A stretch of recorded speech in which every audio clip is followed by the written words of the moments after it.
Good morning, everyone. I'm going to call this General Purpose and Administration Committee to order. Any disclosures of pecuniary interest or general nature thereof? Seeing none, review of items not listed on the agenda? Nothing? Okay. Announcements. And where did we start last week? A couple weeks ago. We'll start with Pat.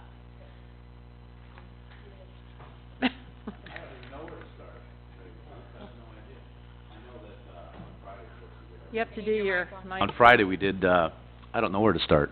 On Friday we did our emergency exercise, which was great. You know what, I can't remember what we did last week. I know we were out so many times, I don't even remember. Yeah. I don't have anything to report.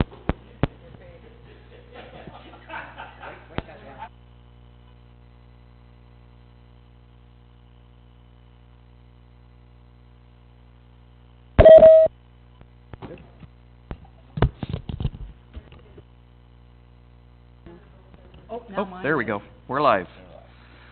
We had quite an assortment of things going on over the last couple of weeks because we didn't meet. We had the Precious Minds Golf Tournament. There was a Vimy event at USS, which I think most of us attended that. Bye Bye Birdie was playing in town. It was a great show, too. This weekend is the 50th anniversary of the Legion Pipes and Drums, so hopefully we can all come out for that, too. It's also the Wixons Bridge Block Party and the Community Living Ultimate Race. So if you're looking for things to do, I'm sure there's enough to keep us going. And on Sunday, we have the Walk to Defeat Depression over at the Preserve. And as well, Uxbridge 150 Species Challenge will be there as well. So don't say there's nothing to do in Uxbridge, because there is. So thank you, Mayor O'Connor. Good morning. Gord's covered a few of the things that I was thinking of. Yeah, I know there's going to be so much more. Anyways, this Friday, the Goodwood Community Association is putting on a family pass tonight. Please come out. We're doing a little fundraiser, salad, pasta, dinner, dessert. It should be a lot of fun, and it's a really good value. Thank you. First off, thank you, Councillor Hyatt, for taking everything I had to say right through my list. Don't cheat off my notes next time. Basically, I just want to make sure to remind everybody for that Depression Walk on Sunday with that lovely young girl, Taylor Hetherington, who came in and gave that great speech. I think that would be great if we could go and support her as well. Just to let you know, the Golf Fund gave them a $500 donation. And that's all I have. Councillor Ballinger? Well, good morning to everyone, and thank you, Mr. Hyatt, for announcing everything for us. The only thing I would mention is I think most of us visited the arena on Saturday. It goes back a long time, Uxbridge Minor Hockey to 1950, which is 67 years. And when you went through and saw some of the pictures and talked to some of the people, it brought a lot of good memories back. I just don't know what'll happen now they've amalgamated Port Perry and Uxbridge. That remains to be seen. But there was a lot of nice memories and pictures shared on Saturday.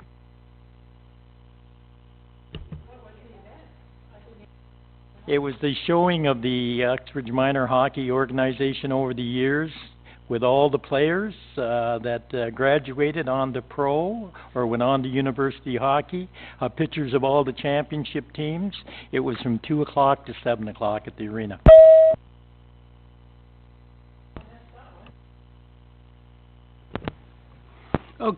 Okay, so again, lots going on. One interesting thing, our trails have never given a kid a future, sort of, but Tyler Rochelle, who's a member of our Pump Park Committee, just got a scholarship to a U.S. university in North Carolina for mountain biking. So that's the first one of those I've ever heard about. Yeah. Yeah, me neither. So, and he's on our Pump Park Committee. I've known him since he was a little kid, and just great to see that happen from our trails that we've got in Uxbridge. And if we didn't have these, he wouldn't have had that opportunity. All right, the next one, I've been knocking on doors trying to raise money for Canada Day. So it's almost like campaigning again, where you want to check at the end. That's never happened before as well. but there's so many different businesses in town. They're all doing so many different things, and they all are very concerned about new announcements out of the Ontario government. So this the minimum wage increase going up so quickly, development charges from the region and from us and taxes. It's not a great time. My timing was not great to be searching for money for Canada Day. But I've got fairly thick skin. It went relatively well. But just I'm glad I have that extra lens on how our businesses are feeling right now in this time. All right, Observation Hill was worked on over the weekend. So special thanks to, I've got the list here, Dave Walker, of course. He's the mastermind with the equipment. Steve Snodden, Terry Sinclair, Ted Oakes, Catherine McInnes, Brian Early, John Amos, John Santos, Derek Connolly, and Kevin Elcott. So they did the work. I haven't ridden up. It was raining and I'm a princess, so I didn't ride up yesterday. I could only do it at night, and now it's not allowed. But I haven't been up yet, but I plan on being there soon. And then the Eudora Lakes Lions Club had their canoeathon. That's 2 Saturdays ago. And it's so much more fun with an extra foot of water in that brook. So it was much faster. I actually stayed dry. And I went on a paddleboard again. So it was really good times. All right, that's it. Thanks.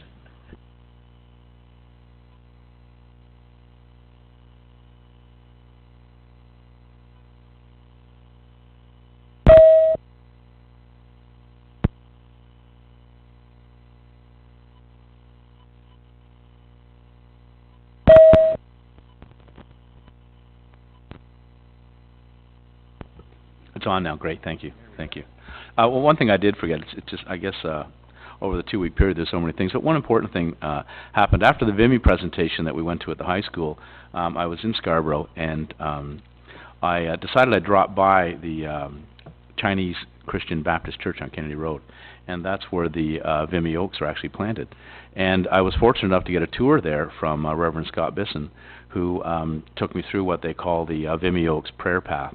And there's actually 9 Vimy Oaks still in that bush.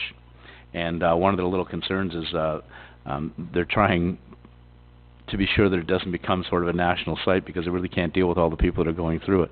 But he did give me a wonderful tour. We looked at all the trees. It was kind of great.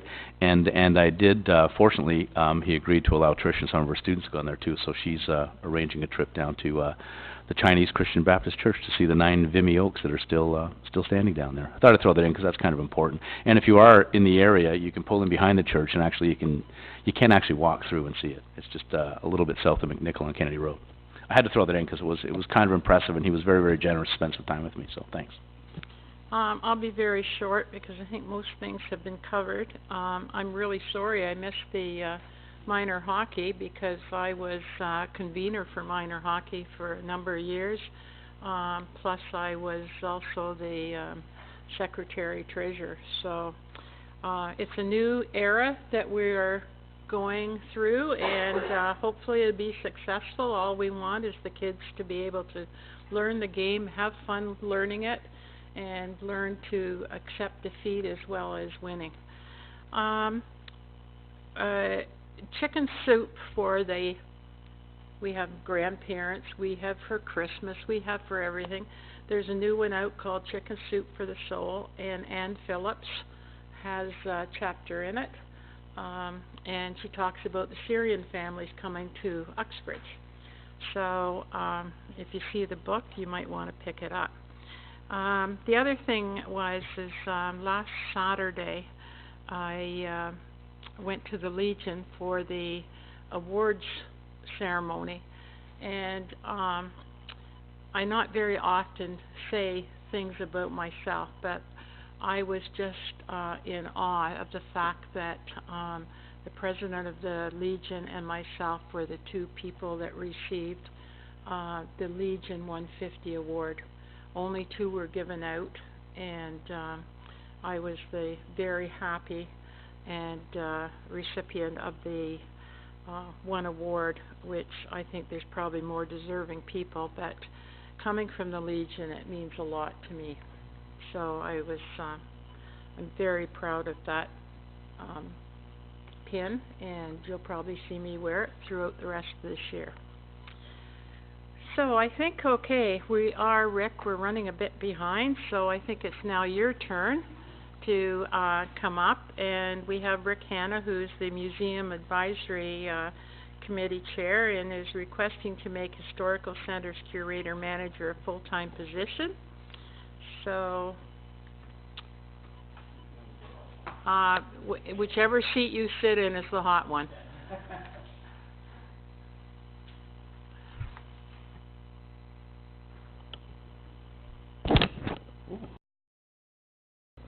That was easy. Well, good morning, Council, and thank you for providing the Museum Advisory Committee with this opportunity to request consideration of a full-time status for the Historical Center's curator manager. I neglected to put in the package that I prepared for you that would hopefully spare you listening to me talk. Those of you who know me know that that's always a good thing. If anything that can shorten my verbiage is usually quite desirable and pleasurable for all concerned, even me. So, the request, I guess initial formal request was made last fall. It was well too late, as we understood and understand, to gain consideration for the 2017 budget year, but we wanted to just state our case at this point with the hope that it will be, if nothing else, awareness of our concerns, and hopefully you will see fit to make some provision in the forthcoming budgeting processes. So we do also recognize that sometimes it's a little like prayer. The answer isn't always yes, but and there are multiple other considerations, not least of which are impact on taxes and finances.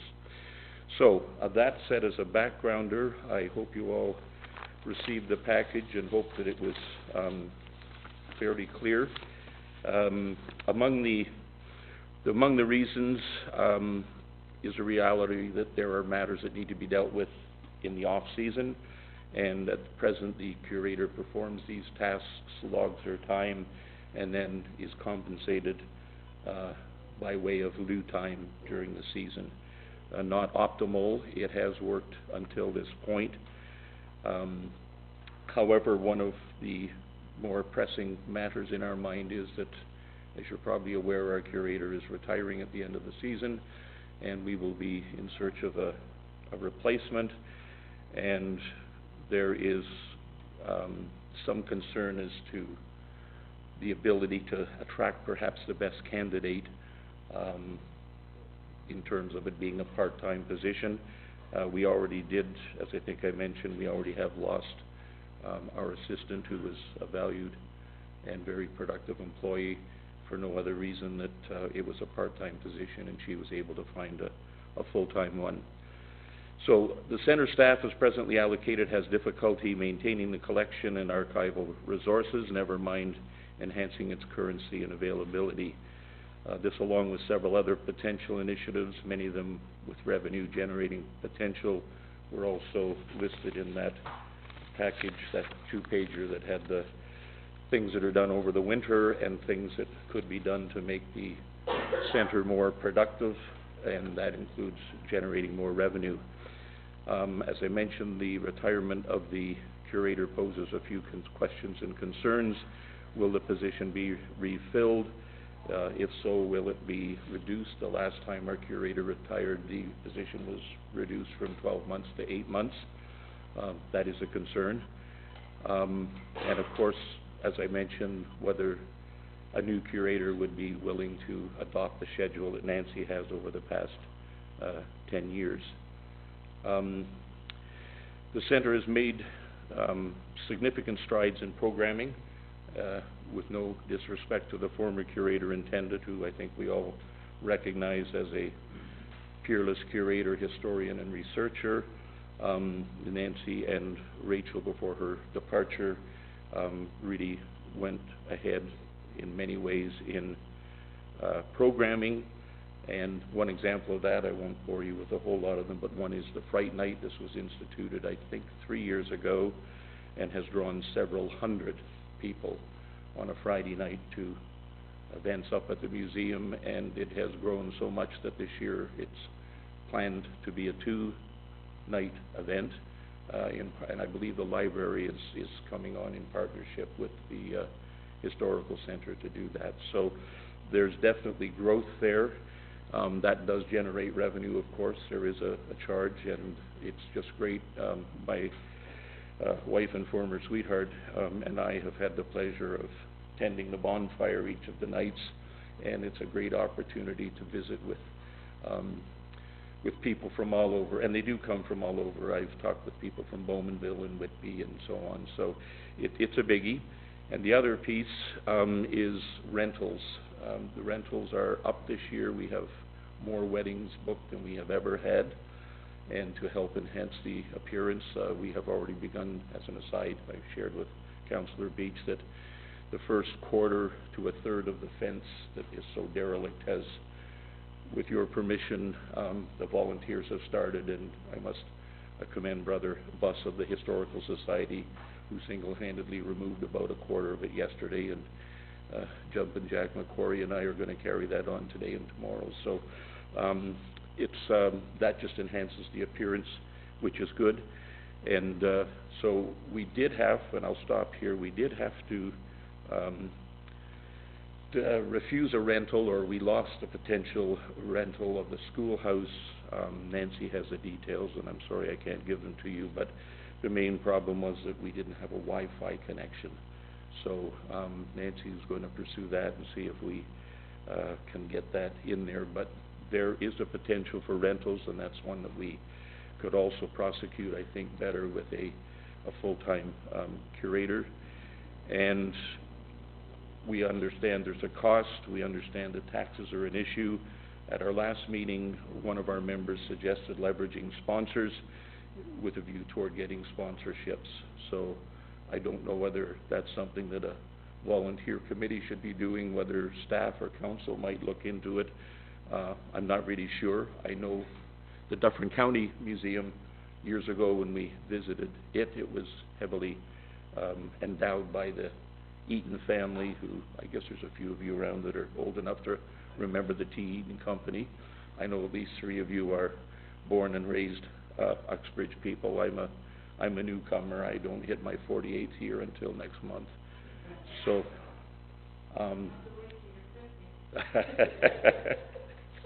well, that's okay. But the former Alexander House is now the Hannah House. We owned it for 30 years before it stopped being the Alexander House. And I will stop there. I hope everything was pretty laid out in there. And like I said, I don't want to talk you to death. I'll stop.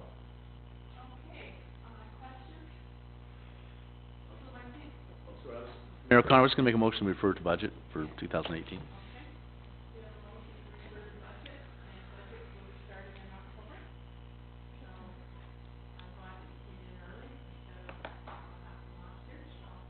Well, that was our fault too, to be truthful, Your Worship.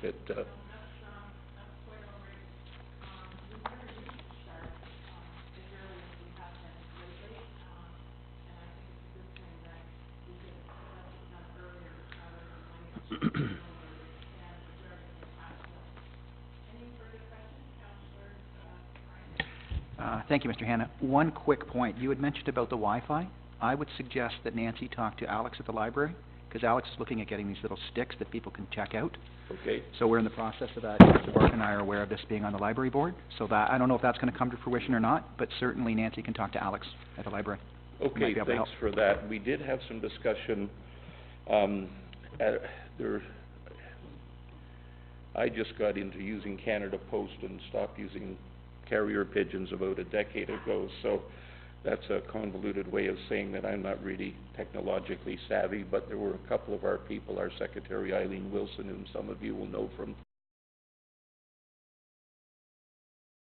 Richardson, got into the technological aspects and gave her some pointers. So I'm heading up there this morning to do some fence work, so I know she's there because I was up checking, and I'll suggest she contact her. Thank you for that. Sorry, just on that note, actually, probably the better route to go would be to contact Bancaster. We have a number of our halls that are already on a Bell Wi-Fi, and that's probably what they should look into. Okay. thank you for that. Yeah, thanks, Rick. Just one quick question. When you have your comparisons here with Scugog, Whitchurch, Stouffville, and Georgina, they're only open seasonally, but yet they're a full-time position. Where do those staff go when the facility closes? Do they stay there, or do they move to I an alternate believe location? they have a place in the Uxbridge Arena. No, in the Skugog Arena. Sorry, Uxbridge, yes. Well, can't accuse me So of they not being a relocate. homer.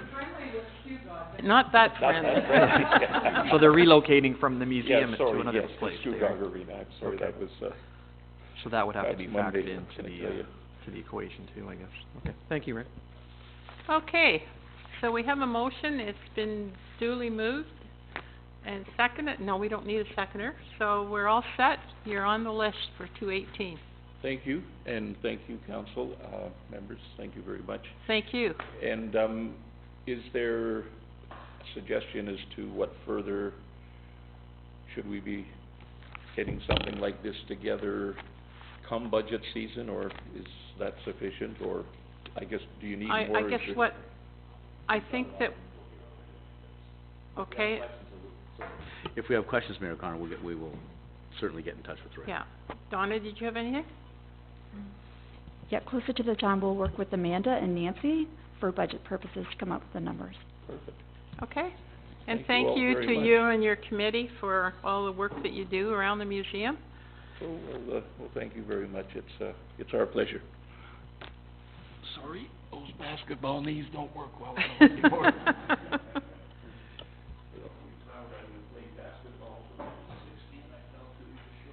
Oh.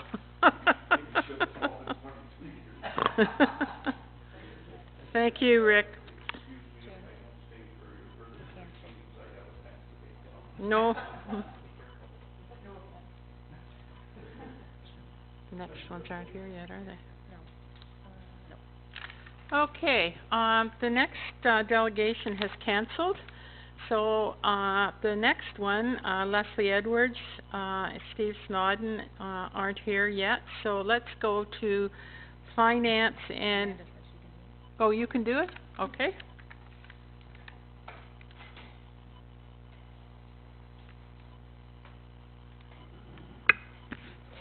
Yeah, Leslie apologizes that she cannot be here today.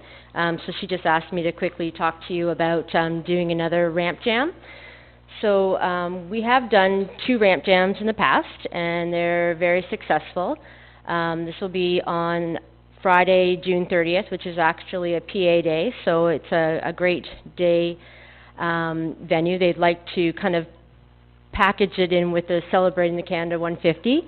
So this will be another Canada 150 event, and so it will be partnership with the skateboard committee as well as the youth center, and then also the Rotary Club. So those are the partnerships we've had in the past, and we've done the previous 2 ramp jams, and then they are continuing to do that same partnership. So very similar format, except that they're not going to have any live music this time. They are just going to stick to just regular music playing in the background. So no live music, and there's prizes donated from the Rotary Club, and it just it'll be a great event, and they'll offer some free food and stuff like that. Again, please, Amanda. It's Friday, June 30th. Okay. Anyone have any questions regarding this? No? Councillor Do you want me Malloy? to, I'll make a motion to support it. Thank you. All those in favor? Carried. Thank you. Thanks very much, Amanda. Derek Connolly. Derek is here, and Derek is the North Durham Nature Read 150 Species Challenge. This should be a very interesting challenge.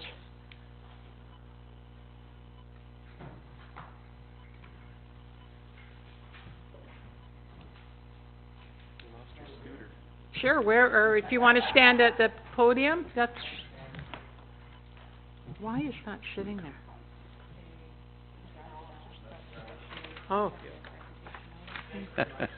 Can you turn your mic on, please, Derek? Yeah. Testing, Thanks. 1, 2, 3. I'm on. This is a new experience for me, so I'm trying to learn the ropes. I'm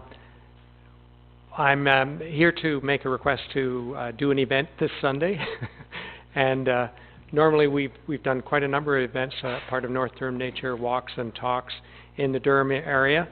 We represent Uxbridge, Port Perry, and Brock in terms of raising awareness of nature and appreciation of nature and providing ways for people to learn about nature. This event on Sunday morning is, we're calling it a 150 Species Challenge, and it's an opportunity to be part of the 150 celebration, and we anticipate we can count 150 different species of living things in the Countryside Preserve. We're tying it in with Uxbridge Recreation, and they've provided a table and a tent, and there's a porta potty as well, I believe. And we're doing it before the mental health walk in the afternoon, so that porta potty will be there for the day anyway. We're not asking for any money, and we're not raising any money, but we will promote the Uxbridge Countryside Preserve map, which North Durham Nature was involved in as well, with the 3 wildlife loops that are there. We're having 4 nature walks, 2 at 9:30 and 2 at 10:30. And we have, our club has over 70 members, and 4 of them that are leading the walks are biologists. We'll be doing a bird walk, we'll be doing a bug walk, we'll be doing an aquatic creatures walk, and a plant walk. And during these walks, we will be teaching people about what nature is found in the Countryside Preserve, and at the same time, keeping a record of how many species we see. There's also an opportunity for any families that want to do their own self-guided walk. We're going to have a scavenger hunt, so they can take a piece of paper with them that will lead them around the preserve, and they can look for their own clues of what species and what things are there. And we're going to have these big bio lists where you can write down things that you've seen on the morning, and at the end of the day, we're going to total it all up and see if we can get 150, which shouldn't be a problem. So, my visit is just to say, can we do it? Any problems? And if we or say questions? no? Don't be allowed. I think that this is an amazing tour to be able to do. And certainly, I don't think there's any member of council that isn't going to support this. And what a great way to learn about plants that we don't know about, or as you mentioned, aquatic creatures or bugs. Birds and butterflies. Birds and butterflies. And there's probably no better place around Uxbridge than the preserve to learn about them. So this is very exciting. How many of us are going to be there? I'm taking my granddaughter. Bring the kids. Yeah. Okay, so I need a motion. Thank you. That we support the North Durham Nature 150 Species Challenge for Sunday, June the 11th, from 9:30 till noon. Thank you very All much. those in favor? Carried. Did you want a question? No. You were voting. I was so excited I wanted to. Oh, okay. Thank you very much, Derek, and Okay. thank you for all the work that you're doing as well in our preserve and elsewhere. Okay, let's go to finance, please. Great, thank you, Mayor O'Connor. I'll call the Finance and Emergency Services Committee to order. First item on correspondence is 104. This is the MPAC assessment. This is the rules of practice and procedures. Mayor O'Connor? Just a quick, because I read through this, maybe Donna could give us a quick report. She can either do it now or for the next meeting. Just what impact this has on us or on you. Okay? I'll make that my motion. She'll do that 2 weeks from now. Yeah, 19th. that's great. Are there any other questions? What would you like to do with this? Receive it? No, I would Oh, like, I would refer to like staff? Donna, Okay. staff to report back. Great, and you're making that motion, Mayor O'Connor? Yes, I All am. those in favor? Carried. Item number 105, this is from the Honourable Cheryl Glant, MP, removal of the tax-exempt portion of the remuneration paid to local officials. It doesn't affect us directly. Some communities still do that, though. What would you like to do with this? Receive it for information. Mayor O'Connor, received for information. Are there any questions? All's in favor? Carried. Thank you.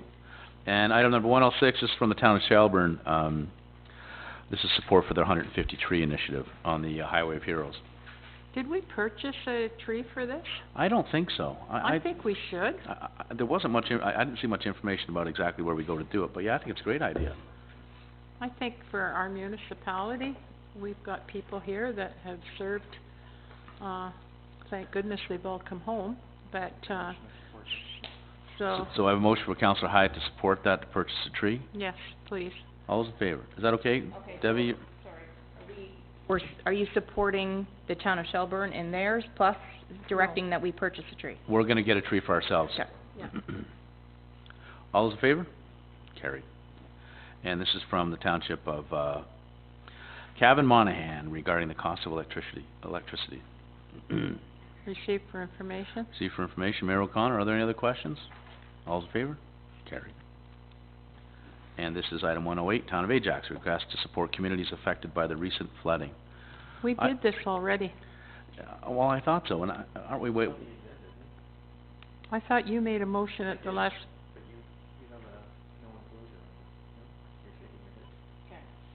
Go ahead, Debbie, do you have something to throw in here? In terms of Ajax, there's other information later on that Councillor High brought up at the last meeting. So this is just, basically they're asking for support, that's all. Yeah. So can we just receive this one, is that what we wanna do? Yeah. Councillor Hyatt, make a motion to receive it? Great, any other questions? All's in favor? Carried. 92, this is from, Frank Torres, 1055. I'd like to, somebody can make a motion to lift this from the table. Councillor Bryan, all's in favor? Carried. We've had some discussion about this. They obviously would like some of our support. I think the previous, information we received wasn't really what we wanted to do. They sort of wanted us to support this particular show that they were going to do. And, I don't think we pay anybody to report on what goes on in council. So I did speak to them and ask them for, some more information. And I guess they're concerned, like all of our newspapers and so many of our newspapers, they support so many different things that go on in our township. And probably, and generally speaking, they're doing it all as public service announcements, so they're looking for some way to get some funding, as I'm sure our newspapers would be as well. So Mayor O'Connor and I sort of, we've sort of chatted a little bit about it, and I guess it's really come to the point where we have to sit down and say, we'll put some money aside for a number of these, whether it's a newspaper or a radio station. Send us a proposal and tell us exactly what you're gonna do with it, but we're not in the business of paying the reporters to be here, so to speak, so. We'd like to support the radio station, we wanna support the newspapers too, so I guess we're at the point where we wanna put some money aside so we can make sure that we maybe cover the cost of some of the Township of Uxbridge announcements. That's kinda where it's at, so I'm looking for some input from council. Councillor Hyatt. I remember when this came up last time, we talked about doing a advertising campaign for the Canada Day Right. celebration. Mhm. Is that still on the table? Well, or I do think we that have- is that's exactly what's on the table right now. Because we're gonna have to start it now. Yep. For Canada Day. I mean, Yeah. we're already into the first and second week of June here, so. So it comes down to, we'd like to Do you put need a some money- motion to approach them with that, or?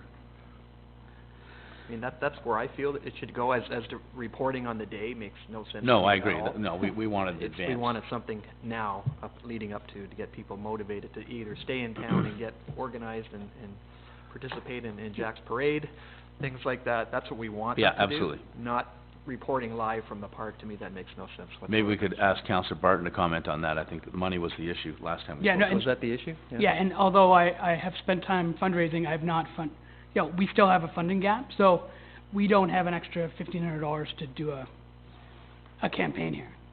But that was, I think the 1,500 was to do the event too, right? And we're Yeah, not okay. really interested in doing that. Mayor O'Connor. I'll move that $1,000, be found. I don't know which account it's gonna come out of, but, found for the advertising of, Canada Day. Do we want to spend all of that on Canada Day or sort of leave it to the proposal? No, I think that what we need to do is we'll buy some spots Okay. for Canada Day. We'll see, first of all, we need to get a copy of their rates. How much does $100 buy and vice versa, but let's get it through here that we have we have $1,000 put aside for advertising And I think on the radio. on the radio, and I think we also have some of the newspapers can approach us as well, because if we want to advertise there. So obviously we need to do some advertising for Canada Day. No question. So let's leave it at that. Councillor Hyatt. Question, are you gonna continue to do that update after council, like you go Yeah. on for, Yeah, that isn't related to this. so they're asking for do something with their staff on that. We're not going No, there. I had that discussion, as I said, that's not the direction we're going. We don't want somebody Okay. reporting on council. We're not paying somebody to report on council. We have press that comes Okay. here and reports on council. We don't pay people to do that. Okay, Okay. so that's gonna stay in place then? That, Okay. well, they can do whatever they want, obviously, but the reality is we're not, certainly not gonna support that part of the show that they're asking for. Okay, thank you. Counselor Ballinger? Yeah, thank you.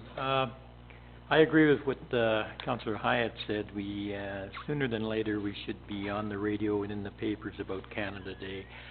I should know, by the end of this week, how many floats we have and everything like that, and who's coming, and that stuff we should get out there so that people, wanna stay in town because we have a good show going on.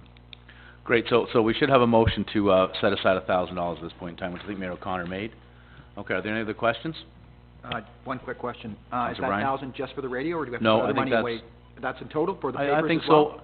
Well, No, I think no. maybe we'll do the 1,000 just for Canada Day. I don't know. What is your intention, Mayor O'Connor? No, my $1,000 that I'm talking about, we do have an advertising budget, for newspapers. We haven't got anything for radio, so what I'm saying is take $1,000, find it somewhere, Donna, and, $1,000 goes to the radio. We still have our advertising budget, For the that we newspaper. went through the budget process for newspapers. Okay. So we'll put $1,000 for the rest of the year for Radio. radio. Everybody understands the motion? All's in favor? Carried. All right, reports to committee. This is report number PWO 3817 from Ben Kester. This is regarding the hazardous trees inspections. I have a question, Sure. Mr. Chair. Maybe Ben can come forward. I really don't understand this. If we did a tree assessment in late 2016, by Uxbridge Tree Service, and their price was $452, and now we're going to pay $4,904 for the same thing? Okay, so Go ahead, Ben. if you remember the conversation, when I brought Uxbridge Tree Services hazardous tree survey to council, there was direction from council for me to find other prices from other contractors. There was a perceived conflict of interest because Uxbridge Tree Service was doing the tree inspections and also the tree cutting, but through a tendering process. So, all this is sort of saying is, this is the price if you want to change routes to avoid the perceived conflict of interest. Roots? Sorry. Well, If council chooses not to, and gives me direction to go back and have Uxbridge Tree Service do it again, I'm fine with that. I cannot support something that's 10 times more money. We are looking, at somebody, to me, that, has served this community well. I don't know who D&A Urban Forestry Consulting is, but certainly, you know, I can't justify paying 10 times more just because there is a perceived, conflict of interest. Counselor Ballinger? Thank you, Mr. Chair, and through you to Ben. Ben, when this quote was put out, you have here there was only one received. Did Uxbridge Tree Service not tender on this particular one? So, there was a clause in the quote that, essentially said, if you plan on bidding on the tree cutting, you couldn't bid on the tree inspection. You could bid on one, but you couldn't bid on the other, because if I left it wide open, Uxbridge Tree Service might get it again, and be back into this conflict of interest again. So What I consequently, did- yeah, sorry, Ben. so what I did was, I said, I laid out the rules. I said, if you bid this, you can't bid the tree cutting tender. And I had a couple of calls from tree cutting companies, and they said, they sort of asked for clarification, and I told them that this tree inspection was to be done in the fall of this year, so they wouldn't be able to bid on the tree cutting in January of next year. And they said that's fine, and they chose not to bid, because I'm assuming they want to cut the trees, or at least have the opportunity to bid to cut the trees rather than do the inspection. Okay, that answers So there my was question. about 8 or 9 people that picked it up. So why would they quote on a small piece of the job, a $500 or $1,000 portion, when the job to them might be worth $10,000? It just doesn't make sense, so. Councillor Hyatt, and then, Just to clarify then, so DNA would be excluded from any bidding in the spring, you're saying? Assuming they got this job. From the tree cutting tender that will go out in January So they would of be next year. excluded, yeah. Okay, thank you. Councillor Barton?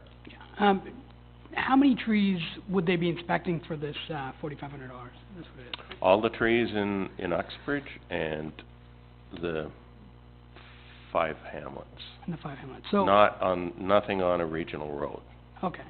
So, do you have just an estimate on sort of the hours it would take to do those inspections? No. Okay. But they're driving potentially 450 kilometers and testing maybe thousands of, not testing, but looking at Well, 1,000 trees or something. I only have 325 kilometers of road Okay. total. So it would be just that part of the urban area in Uxbridge and the hamlets. Oh, 'cause Hamlet's not, okay, it's not all the roads. And they're not all our roads, like Yeah.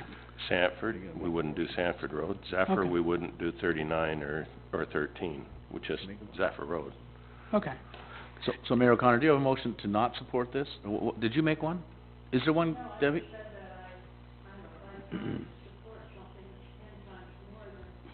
Sorry, I have a hard time supporting something that's 10 times more than what we paid last year. Yeah, I don't support this at all. I think it's a waste of money. Any other comments? Councillor Bryan?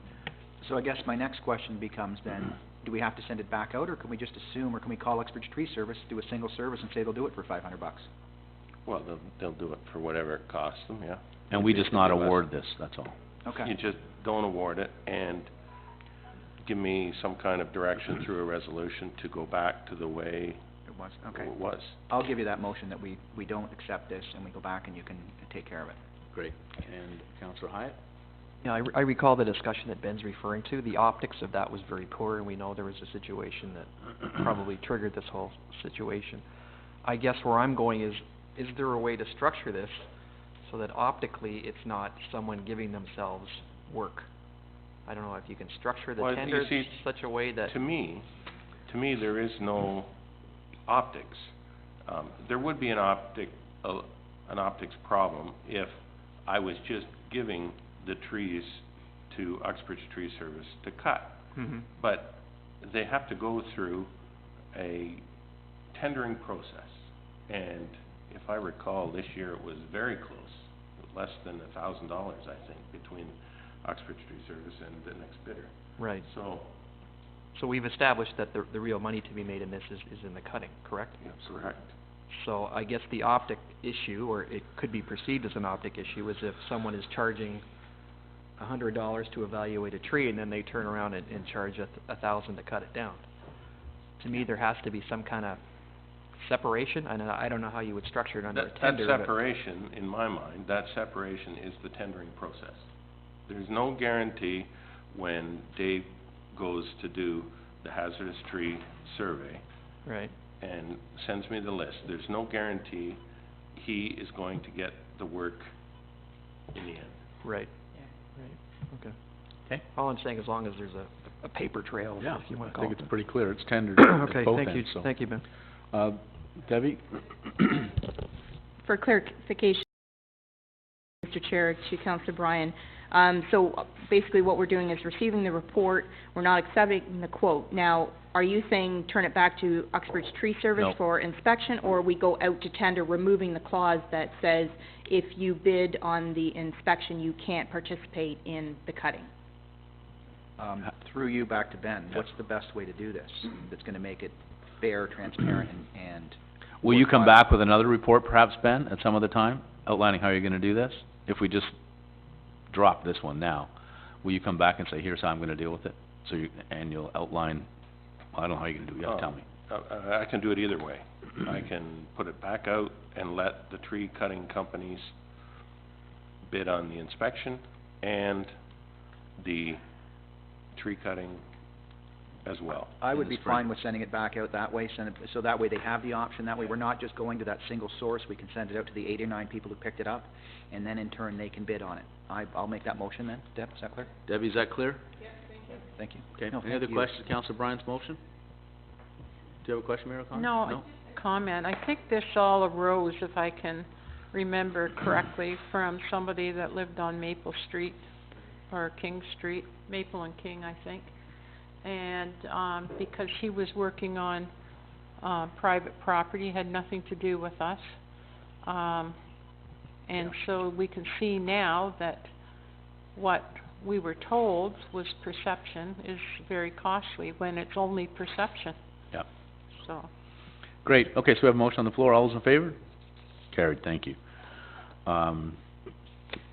The next one is report number PWO 4017, this is from Ben Kester, and this is regarding the detailed design for the downtown Brock Street culvert. Mayor O'Connor's motion to support the recommendation. Are there any questions? All those in favor? Carried, thank you. Report number PWO 4117, this is from Ben Kester, this is regarding pavement line painting.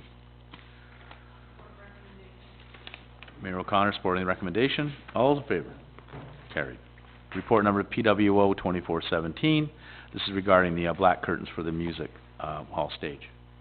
Councillor Ballinger?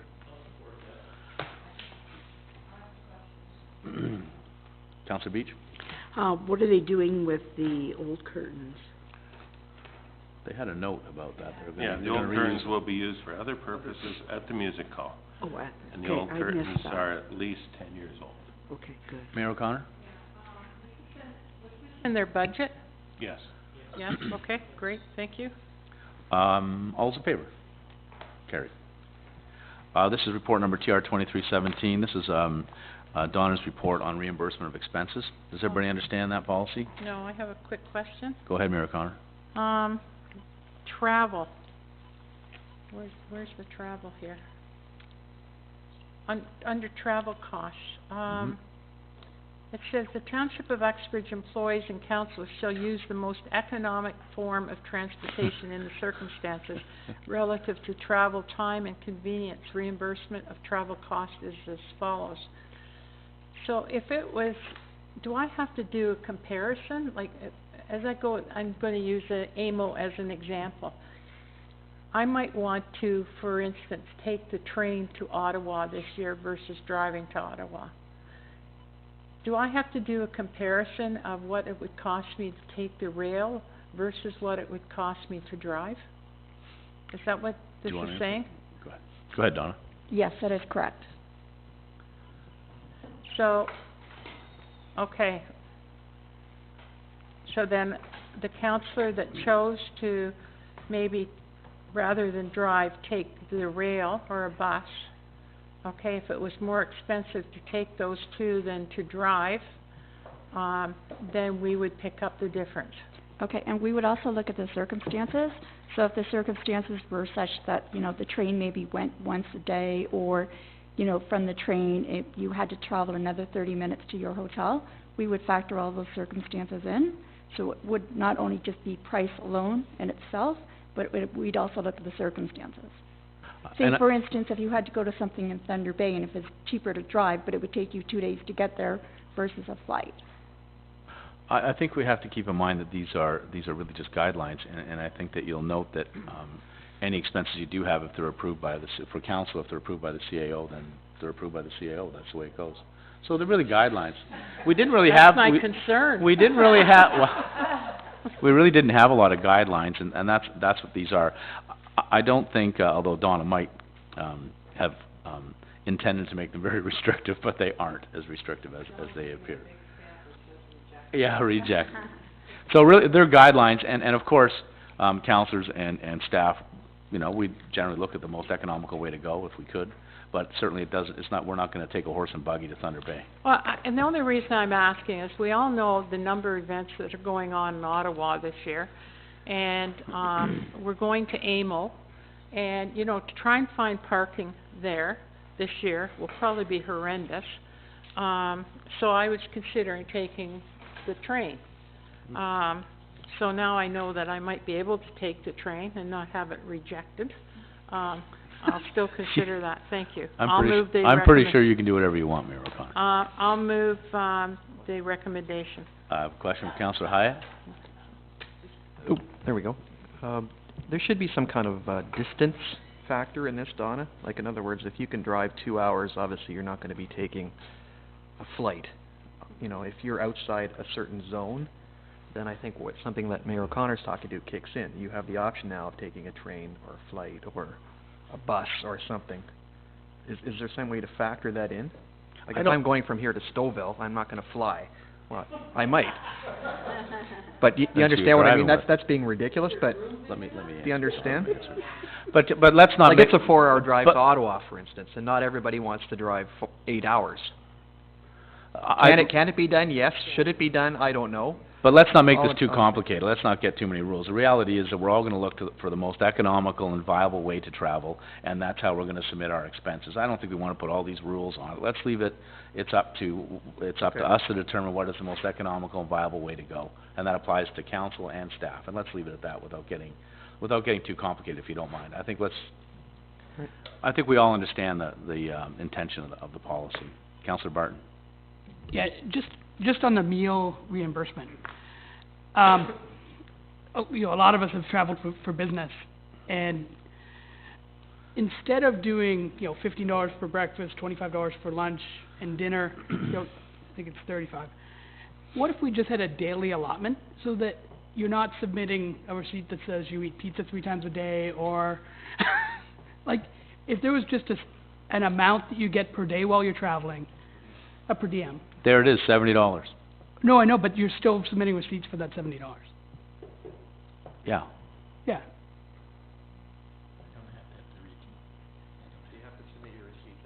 But most things, if I can interject here. Go ahead, Mayor O'Connor. Most things that we go to include breakfast and lunch or supper. Okay, So- it so, hasn't happened to me yet, so. What I'm suggesting is probably, here's the layout if it isn't included. Because sometimes your hotel will be a continental breakfast. Your lunch, is sometimes sponsored, as we go to these conventions. And certainly, I know, and I'll just talk about AMO, is when you go to AMO, you can buy your, banquet ticket, through your registration. So, I understand what you're saying, but most things that council goes to, lunch or breakfast is included, and for sure, if there's a meal that wouldn't be, it would probably be your supper. Okay, and that would be the same way for staff, so if, Yeah. okay. Yeah. That solves. And I think it's important to note too, I know the last few AMOs we've been to, I know that, Ottawa and Windsor, all, none of us have even submitted meal. No. We have to, I look at it, why should the taxpayer pay me to eat when I have to eat if I was at home? I mean, that's how I look at it. I have to have a lunch, so it doesn't matter where I am, I have to eat. So I don't submit meals. That's just me. I don't. And I understand, and I haven't actually submitted an expense here yet, but, Yeah. I do know what you're talking about. I just wanna make sure that when our staff go somewhere for a conference, that they're not losing money to travel. That's No. Right, No. and I think that's part of this whole report is about, is clarifying what expenses you can take and what you're gonna get paid for those things, Okay. which we really didn't have in place, or it wasn't clear, now it is. Okay. Any other questions of the report? Did somebody move this recommendation? Yes, Mayor O'Connor? All those in favor? Carried, thank you. This is report number 2417. This is regarding 69 Albert Street, return of security deposit. Moved by Councillor Hyde. Are there any questions? All's in favor? Carried, thank you. And this is the report TR 2517 of Don O'Connor regarding the development charges. Statement. Mayor O'Connor. I know we need development charges. We can't survive without them. But my concern is, you know, soon the cost of permits and DCs is going to equal the cost of building. I think it's now almost on an equal, and that's really unfortunate. And the more and more money that we are being asked to contribute to hospitals and to those sorts of things, which to me is solely a provincial and federal concern, and it's being downloaded to us, these things are going to go up more and more, and there's only one taxpayer. You know, it's easy for the federal and the provincial governments to download things, and just while we're on this, I'd like to make a comment that I have received a number of phone calls regarding Premier Wynn's announcement for wages from businesses in town that are saying that they are going to have to lay off people because they can't pay that kind of wage increase in benefits, and that they will not be able to support the community the way that they have been through gifts or, you know, whatever they donate. So although it's a different matter, again, it comes back to how much can people afford anymore. And Donna, I understand what you're saying about DCs, but it's sort of sad when all the permits and DCs and stuff that you pay equals probably the cost of building what you want to build. Mayor O'Connor, I think you're, item 2517 is the statement from 2016. No, I think you're speaking to the next one, but I thought that's... we were on 26. No, it's quite all right, but let's deal with the statement from 2017 is item 2517. I thought we did. Well, no, we haven't yet. So the next one is what Mayor O'Connor spoke to, which is fine. It's quite all right. So can we just have someone move the statement for the 2016 development charges? We can. I'll move it, but I have a question as well about that. Go ahead. Okay.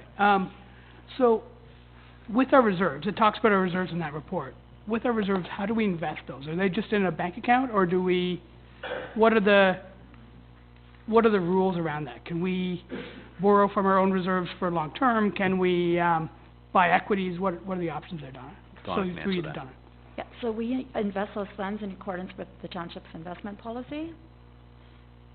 Okay, and I don't have that in front of me. Can you clarify what that is? I can get you a copy of that. Okay, but just with our investment policy, is it bonds, is it equities, is it? It is GICs. GICs, okay. Thanks. And we can, of course, borrow from reserves. We do all the time. Yeah, no, I know. But there was some questions earlier on when we talked about solar 6 months ago or whatever, of whether or not we could borrow long-term from our reserves. So we wouldn't want to borrow long-term because these funds, there is a plan for these funds. So we would need that money to be available for when we do need to build. Yeah. Okay, thanks. Any other questions on 2617? This is the statement from 2016. It's moved by Councillor Barton. No, it's a 2016 statement that we're moving now. All those in favor? Carried. Right. Sorry, did I say 16? Sorry. So 2617 regards the 3.9% for the Township of Uxbridge development charges, which Mayor O'Connor has already spoken to. Any other comments? Councillor Barton. Turn your mic on, please, Dave, please. Thanks. So, it's our portion is $27,000 for every 10,000 square feet, for commercial, industrial. I can't remember if it's both or one or the other. But, and then the regional portion is much, much higher. Probably 10 times higher. Isn't it? The regional portion of development charges? Do you want to answer that, Donna? Off the top of my head, I don't have that number. Okay. I would have to check with planning. Okay, fair enough. I think, especially after what I experienced, trying to get money for Canada Day from our commercial land, I wonder if we should not freeze that, but why don't we not increase it by 3.9% this year on the commercial side? Is that an option?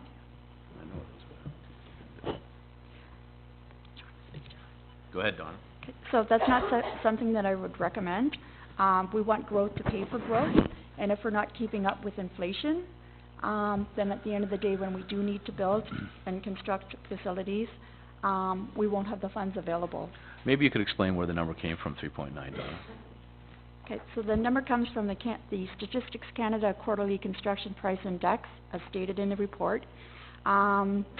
And that index does change from year to year. So, for instance, for 2016, it was increased by 1.7%, and in 2015, it was increased by 2.1%.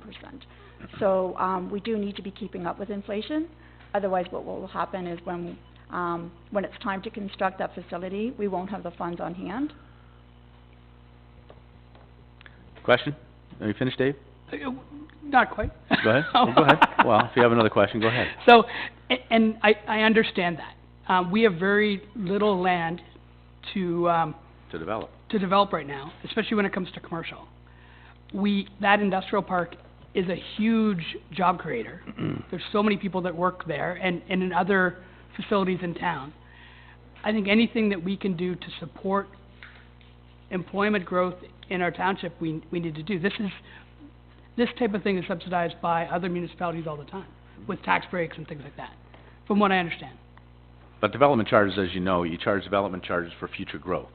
So if you reduce the amount of money that you're going to put in development charges on these applications right now, all you're doing is, let's say you change to 2%, all you're doing is you'll be sticking the residents, the taxpayers, with the 1.9% 10 years down the road when we actually build that facility. Development charges are based on future growth, right? Yeah. You put money aside so you can build additions to pools, rinks, you're going to do. Right. So to say let's keep them at whatever percentage it is, at some point in time that will be a tax burden on our residents, and that's the issue you're faced with. So do you charge the development charge on, let's say the corporation's built, some corporation's coming and they're building a building, and because of that we're going to need new facilities in our town to accommodate families, whatever the case may be. So who should pay for that? The residents of the township, or should it be the developer or whoever developed that property? If you put in 200 houses and a developer comes in and we charge them development fees because we have to build another pad at our arena, who should pay for that? The residents or the developer? That's the question, and that's why the 3.9 is sort of, it's based on factual information on future growth. And I get that completely for residential. I think at this point, with so many of our residents commuting, hours into work, the more jobs we create in our municipality and lower the amount of travel time is a very positive step. Ingrid, you have a comment? Yeah, I should comment on that, because I sit in on all of the pre-cons. If there's one message that's loud and clear when we are doing our pre-consultations for industrial land, is the developers are more than happy, not excited, but happy to pay the local development charges. Where they're having trouble is paying the region's portion of the development charges. People are having a hard time paying for things like transit development charges. Services that are not available to businesses in Uxbridge, that's where the pushback comes. People are more than happy, they say, to support recreation or whatever it is in the small town because they're locating here. But they're not able to easily understand why they're paying development charges for certain parts that are part of the region's agenda. We did probably 3 or 4 years ago, we did sort of a study and we looked to the future and we actually cut our development charges for industrial and commercial by half. 3 years ago, 4 years ago, I can't remember. So now it's about $29 a square foot, and it was probably up over 50 then. Anyway, any other comments, Dave? Go ahead. No, forget. Gord? Councillor Hyatt? Yeah, Ingrid's already touched on the regional DCs. Yeah, they're huge. I guess what's compounded here is ours, theirs, and then you have the CA. Everybody else has their hand out looking for money.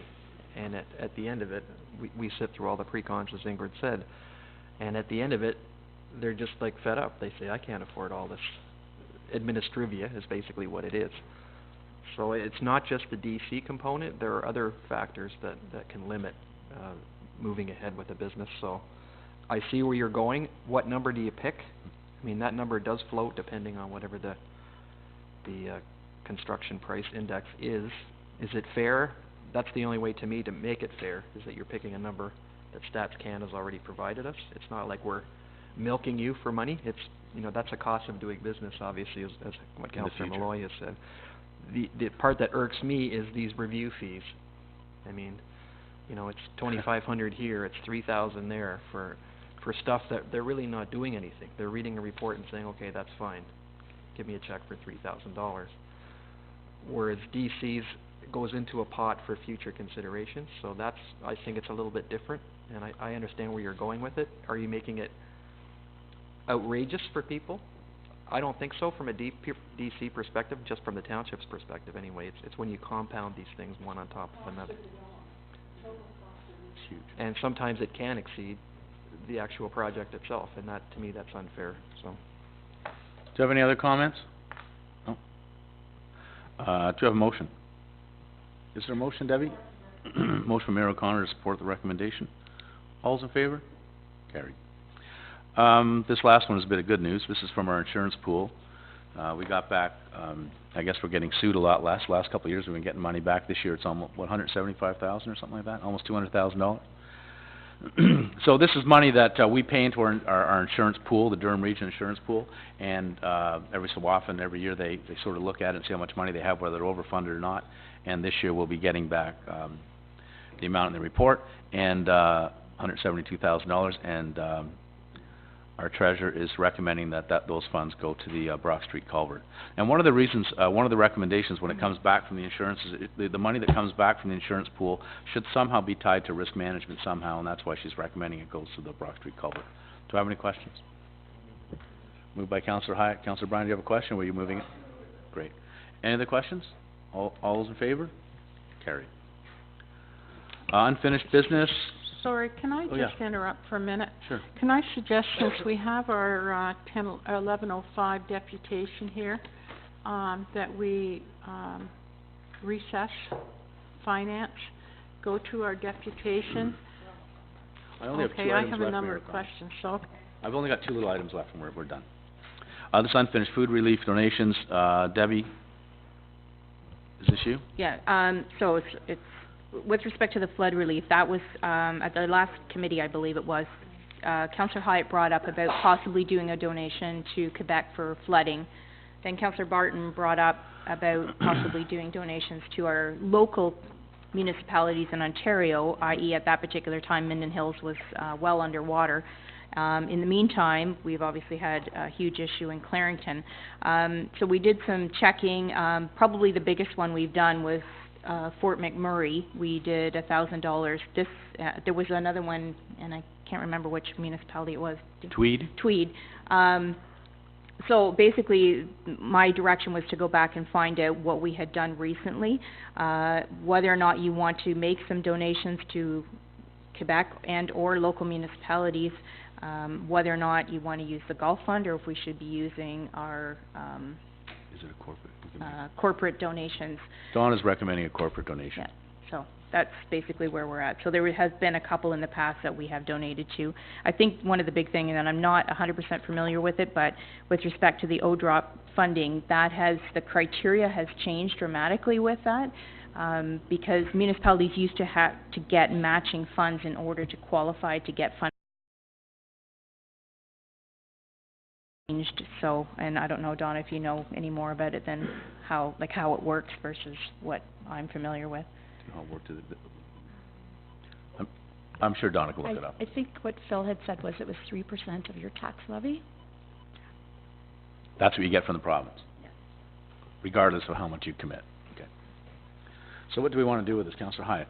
Yeah, so after all that, thank you, Debbie, for doing all that research. I'm gonna commit $1,000 to the Canadian Red Cross for flood disaster relief for Eastern Ontario and Quebec, and they will distribute it as they see fit. Rather than giving it to a municipality, give it to the people who are actually doing the relief. Okay. Motion. Do I have any questions? Everybody okay with that? Corporate. Corporate somewhere. Let Donna figure that one out. Corporate donations. That's my motion, thank One. That, no, we might want to set this up for the next budget and have a pool of money that we could draw on. that could be, I think we talked about this in the past too, so. Do I have any questions? No? All's in favor? Carried. And, accounts for May 2017. Mayor O'Connor? Williamson, is that for bylaw? Car repairs or repairs? I didn't know what clerks would be doing at Williamson. Yeah, we'd be bylaw. Bylaw, okay. Animal control, okay. Under development, there was an entrance for, on page 45. And it's, entrance road damage, and there's 2 of them.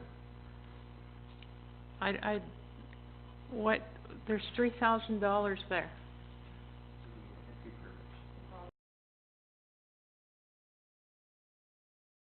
That's what Ben's saying. Deposits? Deposits? Okay. Okay. Oh, okay. Under Goodwood Hall, door frame and service. What's that? That should be the handicap doors, I believe. Pardon me? That should be the, accessible doors. Accessible Sorry. doors, thank Okay. you. Politically correct, sorry. Okay, pool, we had bus rental.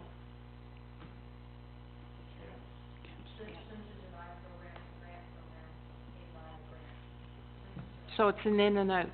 Okay, thank you. It's paid by a grant, okay?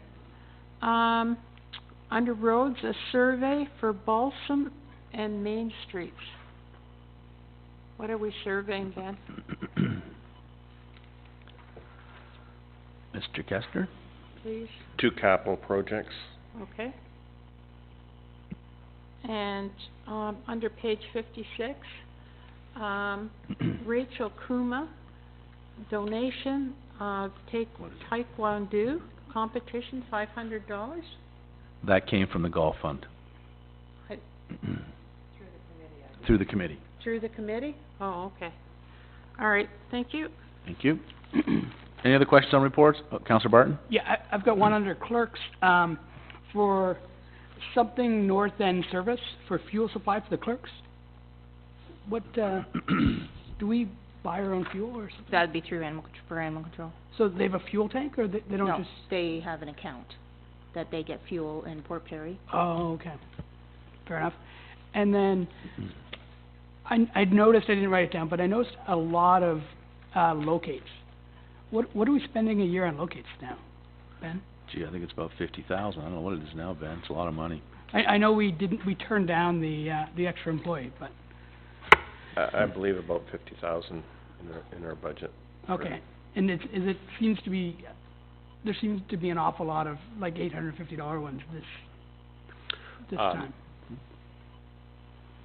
So, we have 7 days to provide a locate.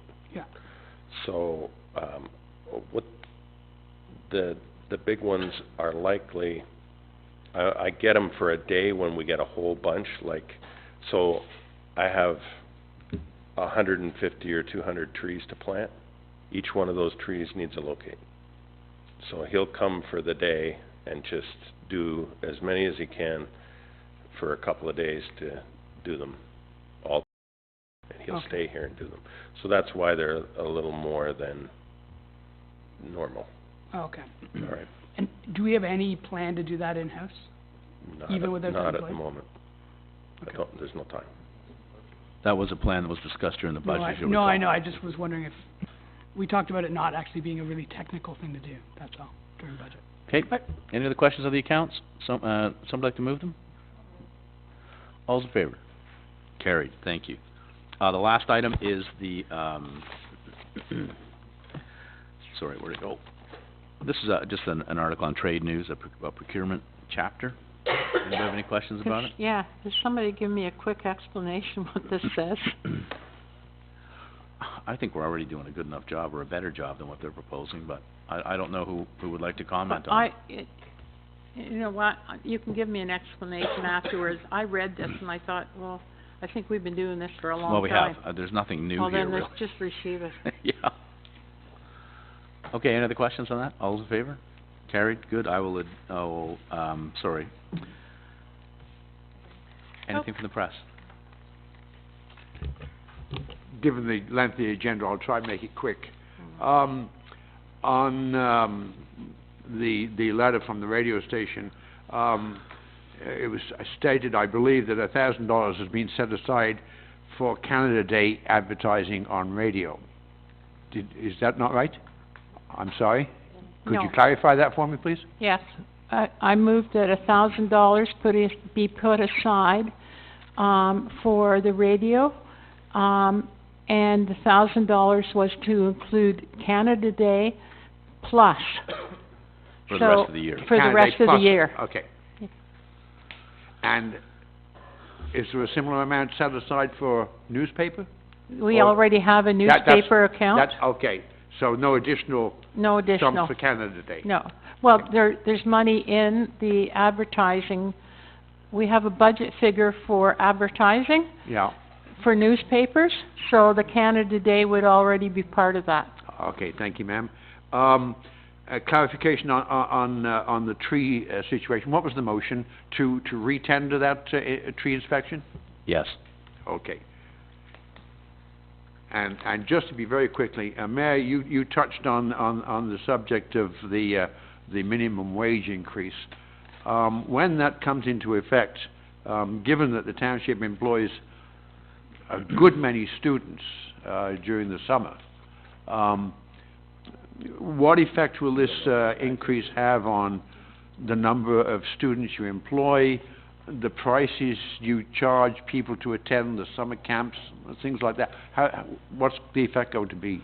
That, as you know, doesn't take effect till 2018, so that'll be reflected in our budget Well, this year for doesn't it next year. take place in two stages, Council? 18 and 19, 14 and $15 an hour, yeah. Yeah. So it won't impact us until 2018. It'll be reflected in our budget this fall. So you're not likely to make any predictions on what course you'll take? Well, we'll have to pay it. I don't know what else. Yeah, What else we what can do. effect it will have on the township? It's too soon to tell. I think we have to deal with that in the budget. Thank you. If I could just add, it's gonna affect everybody. It's gonna probably mean, we will have less students because we can't afford that either as taxpayers. But I don't think that this was a well thought out, situation from Queen's Park, to be quite honest with you. Because it's got a lot of ramifications that I'm sure that some bureaucrat sitting in the glass tower hasn't thought about. That being that, we won't be able to go to those stores and ask for donations, or they won't be able to support community events that are going on in the municipality.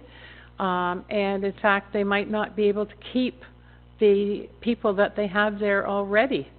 And I think that this, actually, I would like to see this, township write a letter to Premier Wynne, and I was gonna bring that up at the end of the meeting, that, that we do not support this kind of huge increase, and outline some of the ramifications that it's going to have on small businesses, on small municipalities. And on the provincial budget, because keep in mind, a lot of our part-time staff in the summertime are through provincial grants. Yeah, I don't think it's been well thought out at all. I'm not surprised. Well, don't show your colors by any Well, chance. it's not a color thing anymore. It's ridiculous. It's gone nuts. I mean, this is clearly just buying an election. Anyway. Is that my, Moving is right that my along, inside Roger. voice? Any other questions, Moy? Did you have a question? The development charges increase, was that moved and carried? Yes. And the, locates, I think that Councillor Barton was just talking about, what is that? Or what are those? Locating gas lines, electrical lines, bell lines. Oh, okay, thank you. Go ahead, Ben.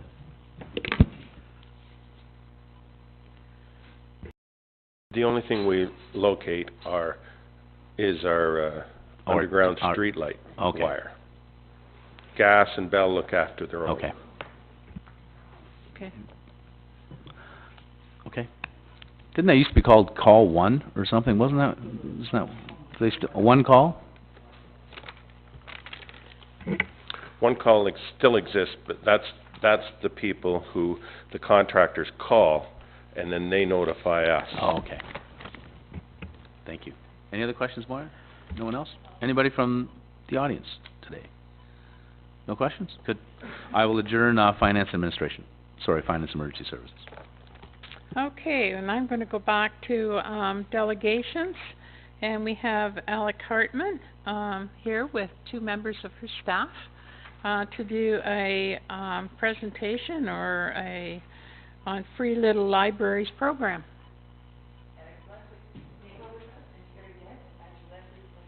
No one can hear you. You need to. You have to use the mic, okay?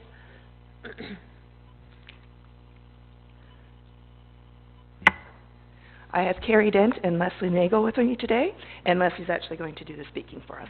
Thank you.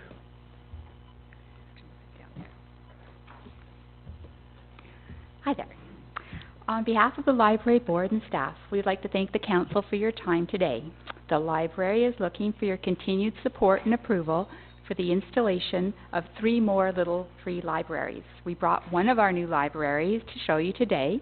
It was built by John Manning of Markham. They're well made. They're designed to be filled with reading materials of all sizes for all ages. Our project was first presented to council in November 2013. We had been looking for a way to promote literacy and the love of reading by bringing the Uxbridge Library into the community, and we liked the idea of take a book and leave a book. In the spring of 2014, 2 little free libraries were built. Painted by the Uxbridge Secondary School Art Club, they were installed in November 2014, one at the Goodwood Postal Kiosk and one in the Eudora Community Centre. The Goodwood Little Library has been monitored by Bev Northeast and the Eudora Little Library by the Eudora Community Association. They are thriving in both communities. Today's exciting news is we have just had 3 more little libraries built, largely with thanks to generous donations from Experience and the Sanford Community Association. Recently, Sanford Community Association shared with us their intention to purchase a little library at the same time as ours were being built. The timing was great and a partnership was forged. Today, the Uxbridge Public Library with the Sanford Community Association requests your permission to have one little library installed in Sanford on the southwest corner of Sanford Road and the 4th concession beside the postal boxes. It's a well-traveled corner in town with ample lighting. This corner allows for safe, comfortable browsing while walking, biking, or even parking if needed. There's a restaurant across the road heightening visibility and potential usage.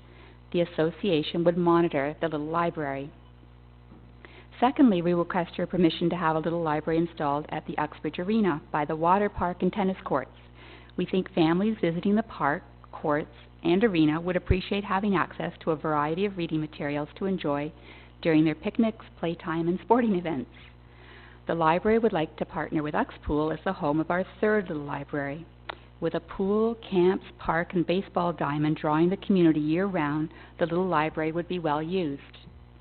Both arena and pool staffs are aware of and in support of our proposal today, and with council's approval, would like to assist in choosing the most optimal location at their facilities. In closing, a quote from A Dance with Dragons by George R.R. Martin. "A reader lives 1,000 lives before he dies. The man who never reads lives only one, sorry." I better read that again so you really understand it. A reader lives 1,000 lives before he dies. The man who never reads lives only one. And our friend Dr. Seuss, you can find magic wherever you look. Sit back and relax. All you need is a good book. Thank you.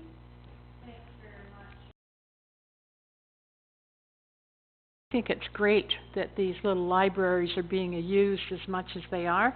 I know there's a couple of them around on private property as well. One on First Avenue that I see quite often, as well as one on Planks Lane. And I think that anything we can do to encourage people to get involved in reading is a great thing. This looks amazing. I just questioned because I tried to move it this morning and I didn't move it very far. The weight of it. How do you put this together? Like if it's going to be. Sorry for interrupting. No, that's okay. Like, is it on a 4x4 or is it on? The last 2 were on a pedestal with a backing, a post at the back, and it works really well, but it doesn't look the best. This one we're hoping to put on a pedestal, more like a platform. It'll be secured from inside is what we're hoping for. So Right. it not only will be cemented, the post into the ground, it will be also stabilized on top. And we'll probably have them a little lower so that children can look into them as well. So it should be very stable. And if they're a little lower, you know, kids will be climbing, so it's got to be really Yeah. stable. No, that's great. Okay, questions? Councillor? Thanks, Mayor O'Connor. I just want to say, I know that the Sanford Community Association is really excited about this. There was one actually in Sanford for some time, and unfortunately those people moved, but they're welcome this. It's a very enthusiastic group, and I think it's a great idea. It'll be a great spot for this. Okay. Thank you. Please, Leslie? Ed Johnson. Sorry? Ed Johnson installed them. Okay, great. So, with township staff doing them, then we know that they meet township standards, so that's great. Can I have a motion to Councillor Bryan? Yeah, I'll give you that motion to certainly install the 3 of them in your 3 locations. I think that's a wonderful idea. Yeah, that's amazing. Okay, all those in favor? Carried. Thank you very much. Now, who's taking this? You're not walking this back. No, I have my truck here. It's going to take it back with us. Well, let's get a couple of the staff to... It's not that heavy, actually, with 2 of us carrying Are you it. telling me I'm weak? No, no, not at all. Okay. Thanks again. Anything we can do to encourage people to read today is a good thing.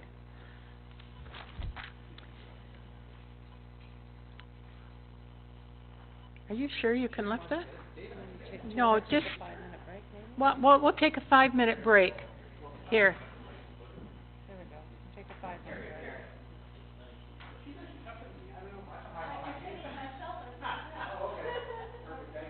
break. Okay, we're going to take a 5-minute break. Okay?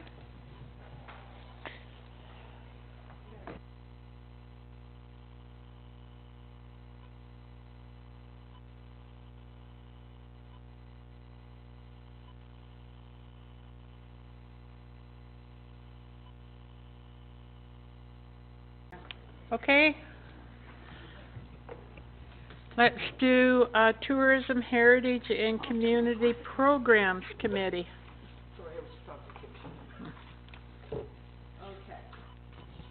I'd like to open Tourism, Heritage, and Community Programs Committee. Reports to committee. Report RC 1117 of Kate Collins, Tourism Development Coordinator, and Amanda Ferrero, Manager of Recreation, Culture, and Tourism Central Counties Grant. Can I just have Amanda come up, because there's probably going to be a few questions. You're walking much better now, Amanda. Okay. Mary, you had a question? First of all, are both the committees involved in this? Yes, both committees are involved. Okay.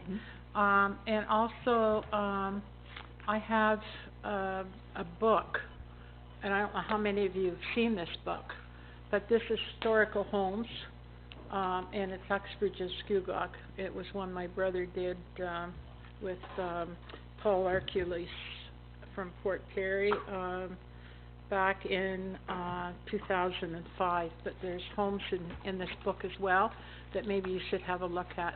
Okay? Thank you. So I'll move the recommendation. Any other questions? Yes, Councillor Hyatt? Just to be clear, Amanda, is this a map or is it an app? It will operate like an app. Okay. So yeah, it'll be available on your phone. So is it GPS enabled? They're going to do some Google mapping as well in there as well. Yeah. They are? Okay, because that would be certainly helpful, rather than just downloading a map, so. Yeah. Okay, thanks. Any other questions? Yes, Mayor? So are we just updating the Heritage Homes brochure that we already have? We're going to be using that absolutely as the template, and then we can certainly use your book too and see what we can add to it. But it will be done in such a way that we can add, homes as well. So this will be a really great program to start with, and then there might be other applications for other things down the road. No, I think, Amanda, this is gonna be great. I know the Heritage, Committee, were really, really pleased because, you know, not always the brochures are available. So being able to have it on your phone and to be able to do that is gonna be absolutely amazing. Any other questions? No? Someone like to, you did, okay, got lost on that one, sorry. All those in favor? And carried. Report RC 1217 of Amanda Ferrero, Manager of Recreation, Culture and Tourism, York Durham Heritage Railway. Any questions? Yes, Councillor Moy. Yeah, I have some comments. I think this is, nowhere near enough money. I know we spend about $25,000 a year on the train station itself, and I know that their comments are that the train station has no importance to their sort of operation. I don't buy that. I think the train station's an integral part of their operations. We had gone to them with an offer and told them that we needed $7,500 a year in rent and to cover the cost of the utilities, which are under $5,000 a year. This $5,000 is peanuts really to the amount for that station. We spent a lot of money keeping that station in the pristine condition we're trying to keep it in, and they should be partnering with us. And for them to come back with $5,000 is really a pittance, considering their windfall with Thomas the Train, where they're taking in somewhere between $250,000 and $300,000 a year. $5,000 isn't enough. It's a facility that they use exclusively. They may suggest that they don't use the building all the time. I don't buy that. And it's a building that's part of their whole operation. I don't think if you had a train parked in the middle of Goodwood, Thomas the Train would be quite the same. So I think it's really important, and I don't think this is enough money. We put a lot of money into that train station, and I think that they should be contributing something more realistic than $5,000. And as I said, we spoke to them about it. We told them that we wanted $7,500 plus the utilities, and that was the offer we sent them. So $5,000 is nowhere near enough. Mayor?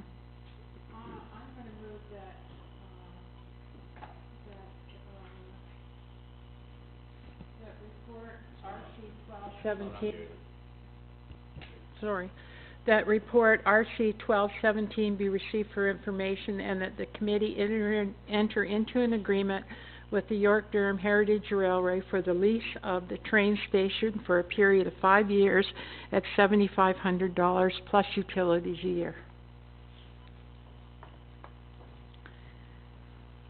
Councillor Hyatt? Thank you. In the report, Amanda, it says they quantified the in lieu of at $5,500. Did you do that, or did they do that?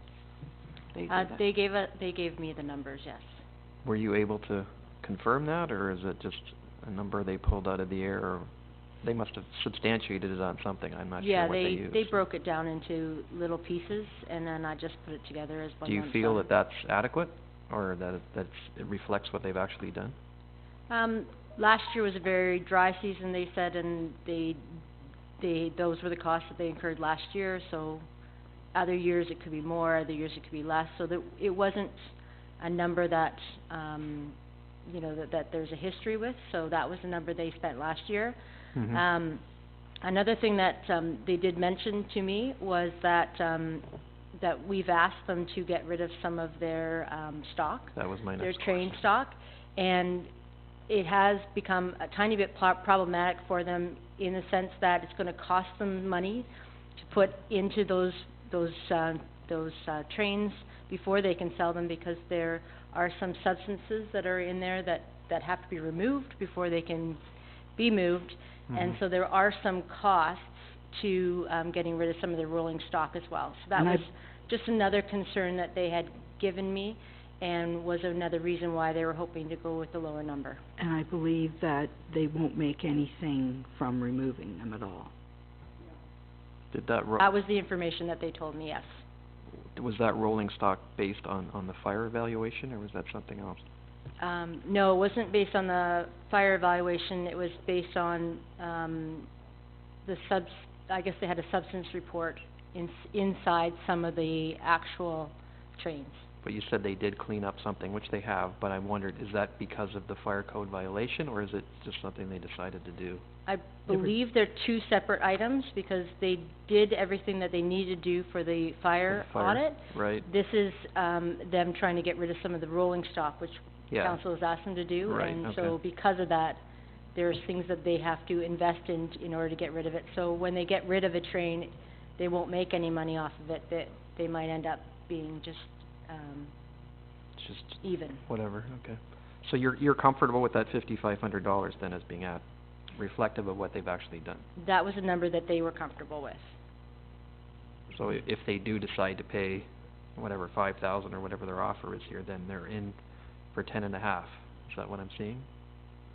Net Yes, if you or gross, counted right? their costs of operation, then, and that's just their contribution in lieu. I mean, you know how much the train actually costs What I'm trying to get them to is that reflective of an actual number that we would have to spend there to keep it where it is? Or for that work? is it just a number they're pulling out of the clouds? Do you follow me?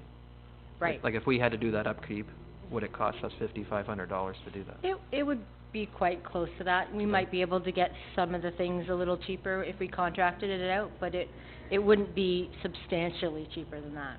Okay, thank you. Any other question? Mayor? Oh, okay, okay. Councillor Ballinger? Thank you, Madam Chair, and I'll be quite honest, I'm comfortable with this recommendation.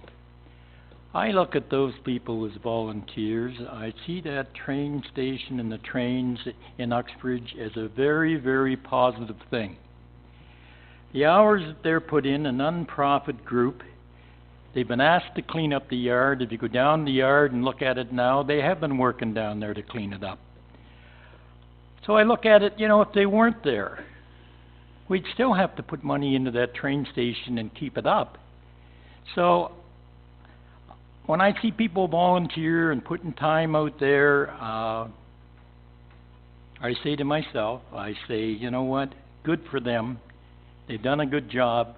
We're not out there to make any kind of money, and they're not out there to make money. So I'm comfortable with the recommendation. Councillor Barton? Yeah. And I agree with everything Jack said, except I think this should be a shared responsibility where, the town puts in significant money into that train station and, we charge very little back to them they've been in business a decade, right, Pam? More. Okay, sorry, they just had an anniversary, I forget what it was, fine. So, I think now when their business plan seems to be really working, I think we should get closer to break even. We're still not even close. We spend between $25,000 and $50,000 depending on the year on that building, and we're asking for $7,500 plus the utility costs. And I understand that they spend about $5,500 a year, but that's a cost of doing business. So we shouldn't be subsidizing them cleaning the interior of the building that they're using. And snow removal again is a cost of business. I'm very, very comfortable with $7,500. I think that's very fair, and I support the mayor's motion.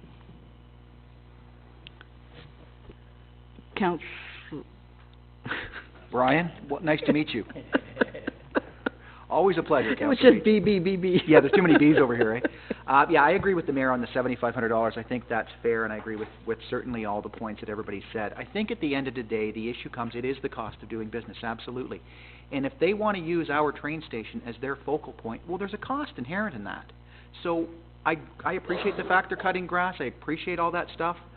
You know what? You can't do that. I can't say to my mortgage company, you know what, I'm not going to pay this because in lieu of that, I've cut the grass. Here's the deal. That's how it's going to work. So I am quite comfortable with $7,500. My only question is that going to be a flat fee for 5 years, or do we have an increase built in for the next 5? Mayor? Okay, first of all, the $7,500 I was looking at that plus the cost of living, or it goes up, right? Yeah. Plus utilities, okay, so, just to clear that. But if they found, when they brought all that rolling stock in, they should have known what was in it. there was a time not that long ago where that rolling stock would have been worth a fair amount of money because of the steel. We can't be responsible, or the taxpayers can't be responsible, for decisions that they have made. We have received a number of complaints about the condition of the yard. I'll be the first one to say they've done a great job cleaning it up, but let me tell you, it took all of us to go down there and look at the things and to have them point things out to them that needed to be cleaned up. They say they don't use the rail station. Well, the rail station's full of their stuff. What would they do without that? The other thing that I would like to point out is, first of all, I'm going to ask you for confirmation. What did Thomas bring in last year? Oh, I can't recall.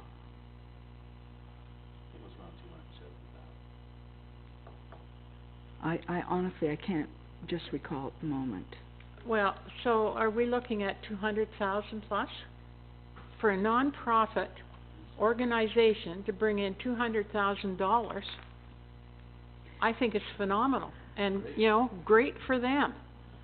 But I don't think it's asking too much that we recoup some of our costs for the ability, first of all, for them to be able to run the Heritage Railway, and for Thomas to come to Uxbridge. $7,500 out of a gross, we'll say, profit. Well, I'm not even sure what their gross profit would be because they make money on their tours on the weekends as well. So I'm going to say 300,000 probably as a good round figure for a year, and to ask them to pay $7,500 plus utilities plus increase for the next whatever that might be for the next 5 years is asking too much. And I totally support everybody's comments about their volunteers. Yeah, they are volunteers. I'll tell you, there's a lot of volunteers work around here in our community, and don't come anywhere near fundraising that kind of money or have that money in their bank account. So that's my justification for saying $7,500 plus utilities for 5 years. So if they were to lose, because I mean they could lose Thomas the Train, could they come back and speak to council if something drastic should change as far as they can come back to council, but Pam, they've got to realize that they've had Thomas the Train now for 2 years. So they've probably got close to $500,000 that they've been able to raise in a couple of years. Now, I'm not saying that they haven't spent any of that money. They spent majority of it on track repair, et cetera, et cetera. Well, I would question that, okay? But anyway, as I'm saying, you know, Thomas is a great thing for them. We want to keep Thomas here. It's good for our municipality. But there's a cost to bringing Thomas in, and I don't think that this is an unfair price. So then you want them also to continue all the grass cutting even down in Goodwood? Yes. Okay. No, just getting clear. Yep. Okay. So the report is what it is, but instead of 5,000 and utilities, it's 7,500 plus utilities and the cost of living annually, and it'll be a 5-year agreement. So they know they've got it for the next 5 years. Okay, so all in favor? Carried. Sorry. Okay. Report RC 1217 of Amanda Ferrero, Manager of Recreation and Culture. RC 1317 of Nancy Marr, Manager and Curator, and Amanda Ferrero of Manager of Recreation, Culture, Tourism, Rotary Christmas Home Tour. I'll support the recommendations, and I hope they decorate with period time period decorations, okay? Yes. Yes. Yeah, so, you know, those little round, construction paper things that we used to loop together as kids and... Chains. Yeah, chains, Yeah. right. Okay, that sort of thing. So I think this is great. Amanda, so is it museum staff that's gonna be there, or, because I noticed it said, the Heritage, or the Historical Society would be manning it. I hadn't heard that at any of our meetings, so that's why I was just clarifying that.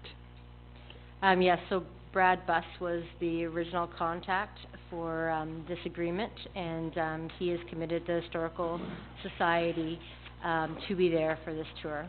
Okay, because he had not mentioned that in any of the meetings. And Nancy's role will be more, making sure that they stick to, the historical timing, making sure that it looks the way it should. Okay. Any other questions? No? All those in favor with the added, having, it in period for the decorations, all those in favor? Okay, carried. Excuse me. Report RC 1417 of Amanda Ferrero, Manager of Recreation, Culture and Tourism, re 2017 to 2019 Community Guide Brochure. Any other questions? No? All those in favor?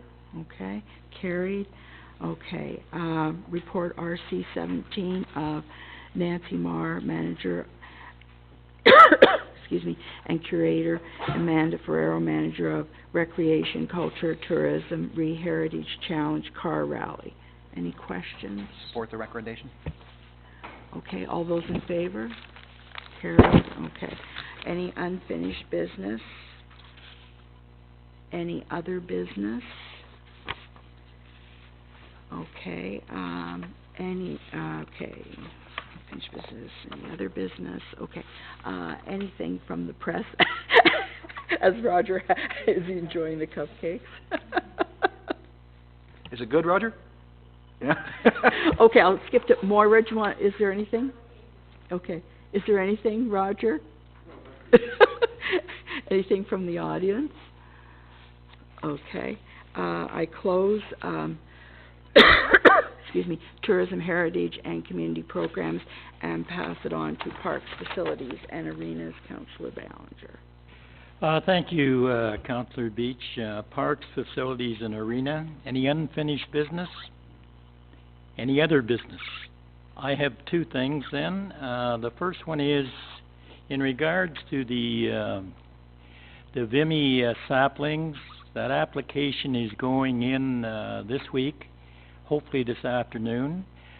We've cut it back from 15 to 11, and we've justified for each area where the tree is going to be planted. I've spoke with Mr. Ferguson, and if we get them, they will arrive at the arena, and the Parks and Recreation staff will plant them according to specifications. That's the first thing. The second thing is the sign that's at the arena. We have confirmation, we've had it, we've got the two new logos now, one for Vic Dom and the other one from Miller. I have them now. They're going to Bob. We're just waiting from Lafarge. In the meantime, Bob will get a cost of what the insert's going to be for that new signage. But we will have the $20,000 of sponsorship, and it's just a case now of finding how much money has to be spent, and so Bob's getting the quote on that. Put up the new one, Mayor. Yes. Okay. Any questions from council? Councillor Beach, please. Will it be the same size that's there presently?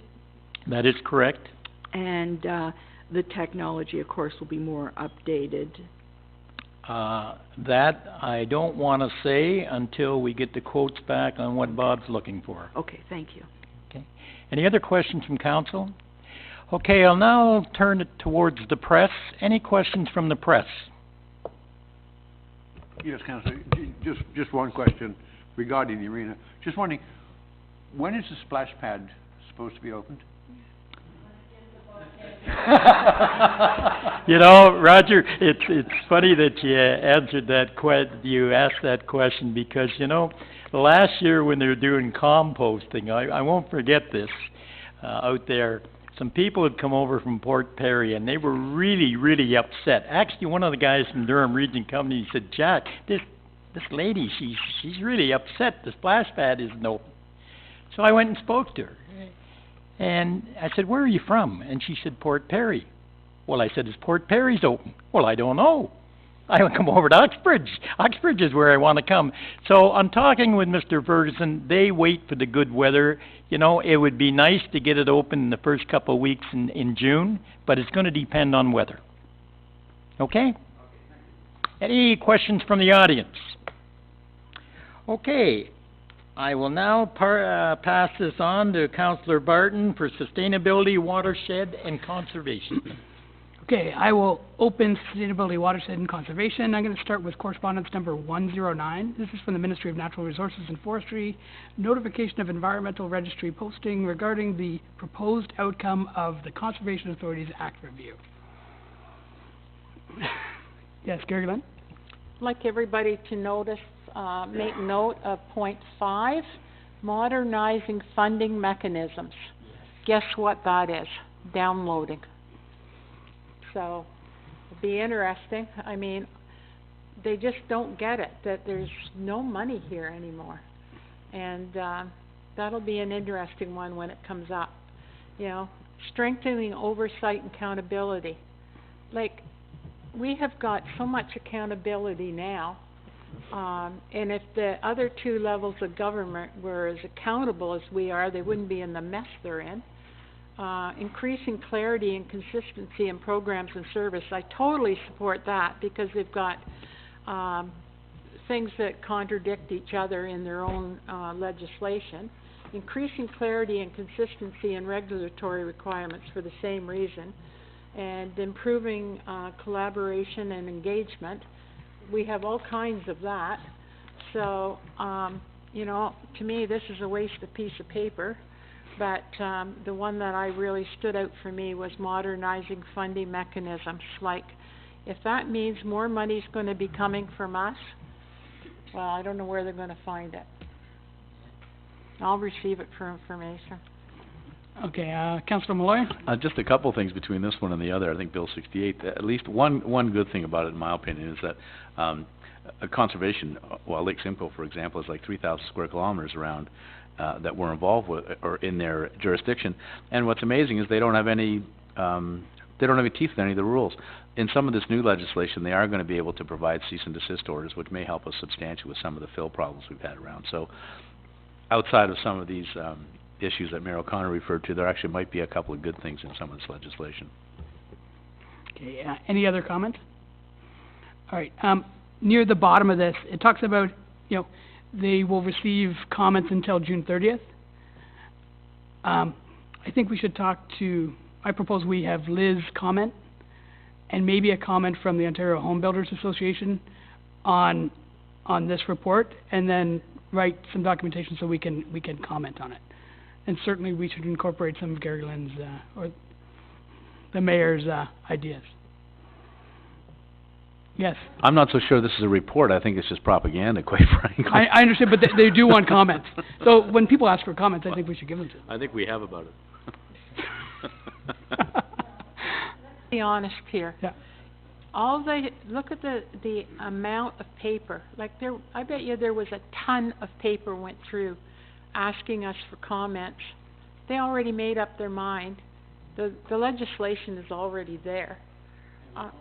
And you know, they don't look at the comments at all. I'm sorry, but you know, I've lost so much faith in the number of years that I've been here.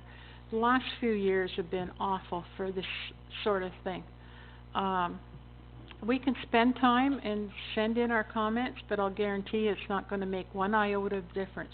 All the public meetings that we went through for Greenbelt and all that sort of thing, not one of the recommendations were taken into consideration. Yeah, why don't we leave it as a NAMO comment and see what they come up with? All right, so, all those in favor of receiving for information? Or, wait, We Fred, could, do you we have a- can send our comment into AMO, Okay, okay?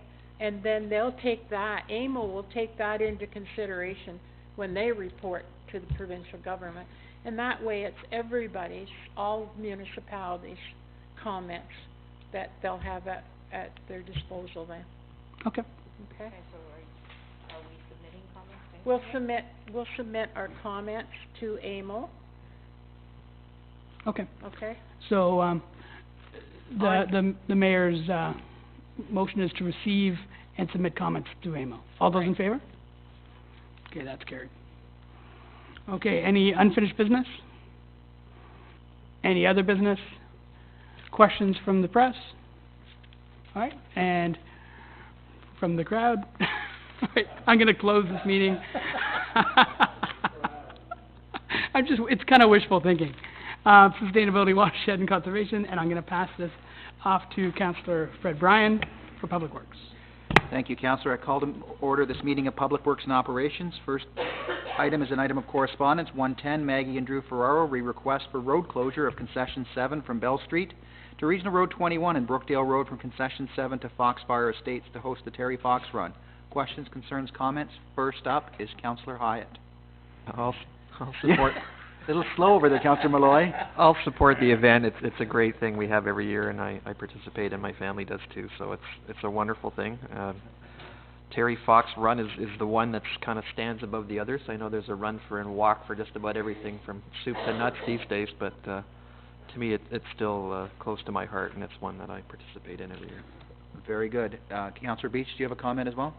Just that I think it's a really fabulous, walk. We should be supporting it, and, you know, it's just great.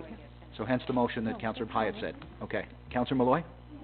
You don't? Okay. Councillor Ballinger? Just a question, and Ben can probably answer this through you, Mr. Chair. Mhm. The Brookdale culvert, will this have any effect on this walk?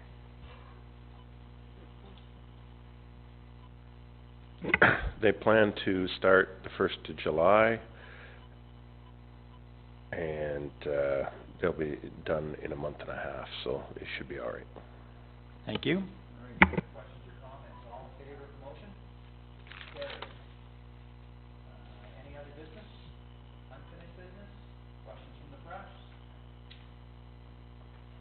Okay, bless you. Nothing for the audience. I will close this meeting of Public Works and Operations. Now to Councillor Hyatt for Planning and Economic Development. Thank you. I will open Planning and Economic Development, the correspondence 111. Ministry of Natural Resources and the Modernization Act. Some more good stuff from the province. I get a motion to receive this. Councillor Malloy, any questions? All in favor? Carried. 112, another one. Proposed building code septic system pump out requirement. Now, I had a question. I guess Brian's not here. You can answer it. Does this affect the letters that we've already sent out? No, because the septic inspections that happen under source water protection and the Lake Simcoe Protection Plan are Okay. already embedded in the current building code. Thank I you. suspect what this is they were actually talking about increasing the septic inspection range to all To watersheds. all watershed, yeah. And I think That's that what I thought they too. pulled back from that. I'm Okay. sure there was some political pressure. Good, thank you for clarifying that. Anybody else got a question on this? Can I get a motion? Motion received by Councillor Malloy. Any questions? All in favor? Carried. 113, the Region of Durham, to the Honourable Brad Dogood. This is the 2017 to 2021 Economic Development Strategy from the region. Anybody got any questions? Oh, we have our regional rep. Thank you for coming. Any questions? No? All in favor? Thank you. Reports to committee, DS 2317, this is a Liz House and Land Division application on 13 Campbell Drive. Council. 182.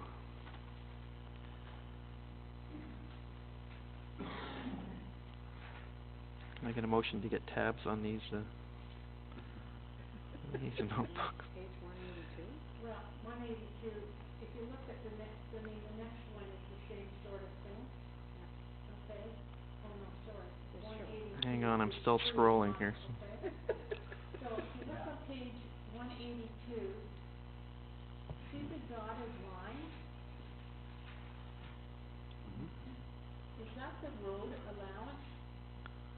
Hang on, I'm still trying to find 182. Councillor Hyatt, if I may, the gentleman, Mr. Penner, is here if we want to bring him forward and ask him some questions. Okay. You making that motion? I'll make that motion, and Don, if you want to come up and anybody can answer questions, because you know the property better than anybody else All does. in favor of allowing Mr. Penner forward? Yep, okay, carried. Just go Well, on I figure up to you know the property best, so you just can go say on up your to the property. podium there, sir, or the desk, whatever's easier for you. So. I don't think he can answer this question either. I think that we Just- need to no. know what that dotted line represents, because if you look at the severed line, severed lands number 3, that dotted line goes through, Mhm. that, and it goes through 2 as well. I wanna know what that dotted line is. I think it's a reference plan, Gary Lynn, if I'm not mistaken. There's two pieces Microphone. together, yeah. There's 2 parcels, and Mayor, you'll recall back in 2012, my neighbor Peter Robson and I came, and we both have. Can I just show you what I'm talking about Sure, here? sure. The one that Special cuts- day, you get. The one that cuts through Cemetery Road, yeah. Dotted line here, what is that? That's my property line that goes through, so there's 2 parcels. There's, that parcel there, and then my home is on that one. And then see this triangle here? This triangle is a separate parcel that I had to acquire separately. Okay. And that gave me the frontage that Turn mine on. I needed to do these, things. So that's been, it's an absolute title, that's my property. That's fine. I just didn't know what that was. Okay, that was my question. I can support the recommendation. Yeah, it's I'll make a motion that we support two this our plans recommendation. coming together, that's Yeah, what it is. basically, I'll make a motion to support this recommendation from Okay. Mr. Penner. Any other questions? Yeah. All in favor? Oh, no, I have a you got question. Sorry, Dave. No problem. My only concern is for severed lands number 3, and its proximity to, lot number 31, so your neighbor to the south. Neighbor to the west. Well, west, okay, anyway. Sure. So, where is the house on that? That house is my neighbor right there, Yeah. that's the That's McIntosh is right there. Okay. Yeah. So then, with your... You have to use your mic, guys. Oh, sorry.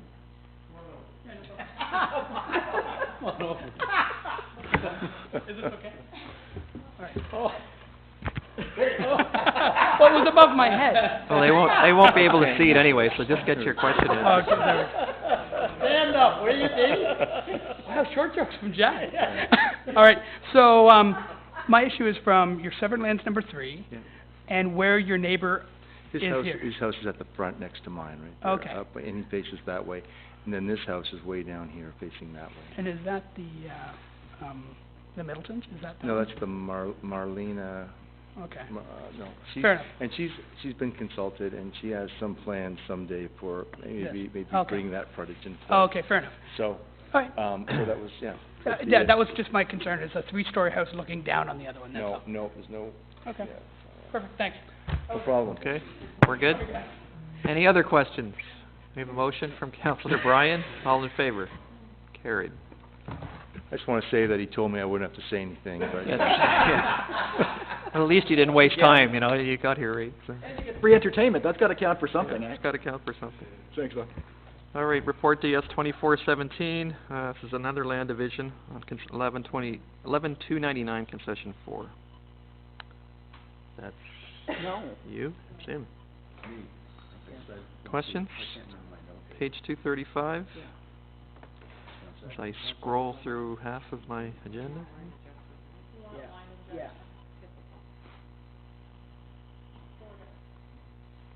Yeah.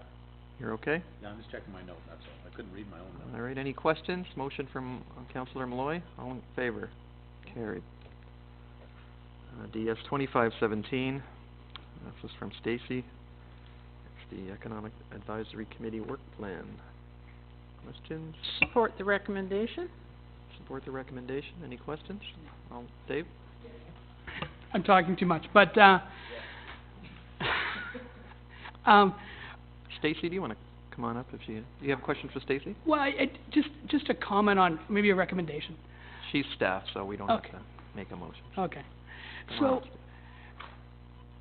there's many times when we hear, you know, the business owner didn't know that the sign bylaw existed, or they didn't know about this program or that program. I'm wondering about some way, before someone opens a business, to have something like what we have for our pre-comp, when a number of different parties sit, you know, in a boardroom and talk about, with the business owner. And, you know, you would be there, someone from the BIA would be there, maybe Brian from building, where all the services, everything that we can do from the township's perspective in the regions to support that business and help them not make the mistakes that many of the others may have made, so that they understand where to go to for everything. Would that be something you would take on, Stacy, or?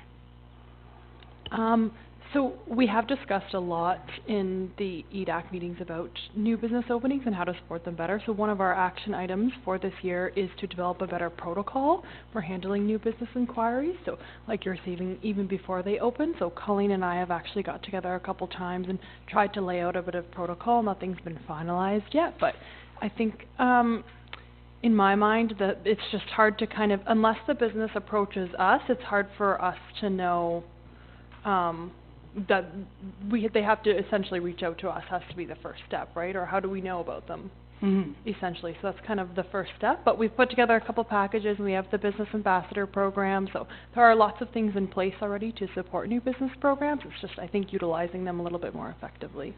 Okay. I hope Now, that answers the question. and thanks for that. Like, what if it was a business license for $50 or something that was a stop? Before they could open a business, in order to get the business license, they'd be forced into that meeting. Like a sort of nominal fee for a bylaw if a new business is opening here? Yeah, something, Yes. like just so that it's one way to get them in the room, that's all. Yeah, that's an option that could be considered. I don't know, I can't say yes or no to that, but. Okay.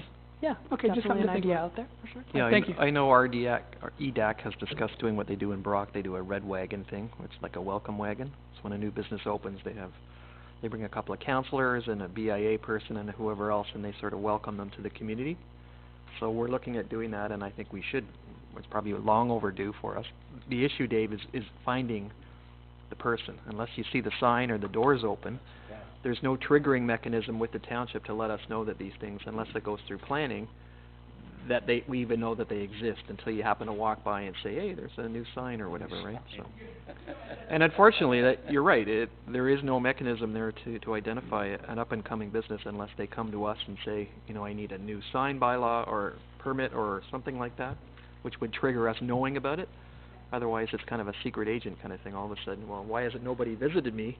Well, A, we didn't know you existed, you know, until, you know, you actually physically go into the building and see that it's changed hands or whatever. So, Councillor, what's your name again? Beach. Okay, sorry. I mean, I think it's a great idea, this spread wagon thing, once they're there, but I totally agree with Councillor Barton, because we've got to come up with some mechanism to find out beforehand, so then we won't have the sign issues, we won't have, you know, like if they're changing facade, you know, like just whatever. It could be very helpful for them to know what's available before they begin, and I really believe that would solve quite a few problems and really help the new business people move ahead in a more positive way, being supported by the township in some way. I guess somehow we have to work with the real estate people, because I could see the same thing happening. Somebody moves in and they say, well, I didn't know there was a fee. I could see that happening. So somehow we have to get the real estate companies or the landlord somehow involved in the beginning, because if you can tell them about a fee, you can sort of fill them in on the rest too, right? But it's getting that, as Councillor Hyde just said, and Councillor Barton, you got to get them before they get here. And the red wagon thing's great, but they might have a great big red sign up on a yellow building by then. Well, I can- So it's complicated, isn't it? Yeah, somehow we gotta find either through the real estate or through the landlords. That's probably where we gotta go so they can But come in and see us. I can tell you though, from other communities, when you start getting into fees or permits, a lot of them don't wanna get involved with it for that very reason. That you're gonna start slapping them with I fees understand. for opening up a new not business, easy. so there's a two-edged sword to that, so. Mayor O'Connor? Just, let you know that in Port Perry, it goes through the real estate agents, and they don't have any problem with that whatsoever. Huh. And I think it's something that we should be putting a package together, distributing to the real estate agents, and, so that they know, about what rules we have in place regarding signage, what, hopefully we're going to have a facade, bylaw come through. Hopefully we'll have a color, thing come through. So, you know, if we wanna save our downtown core, we have to be a little bit more proactive than what we've been in the past.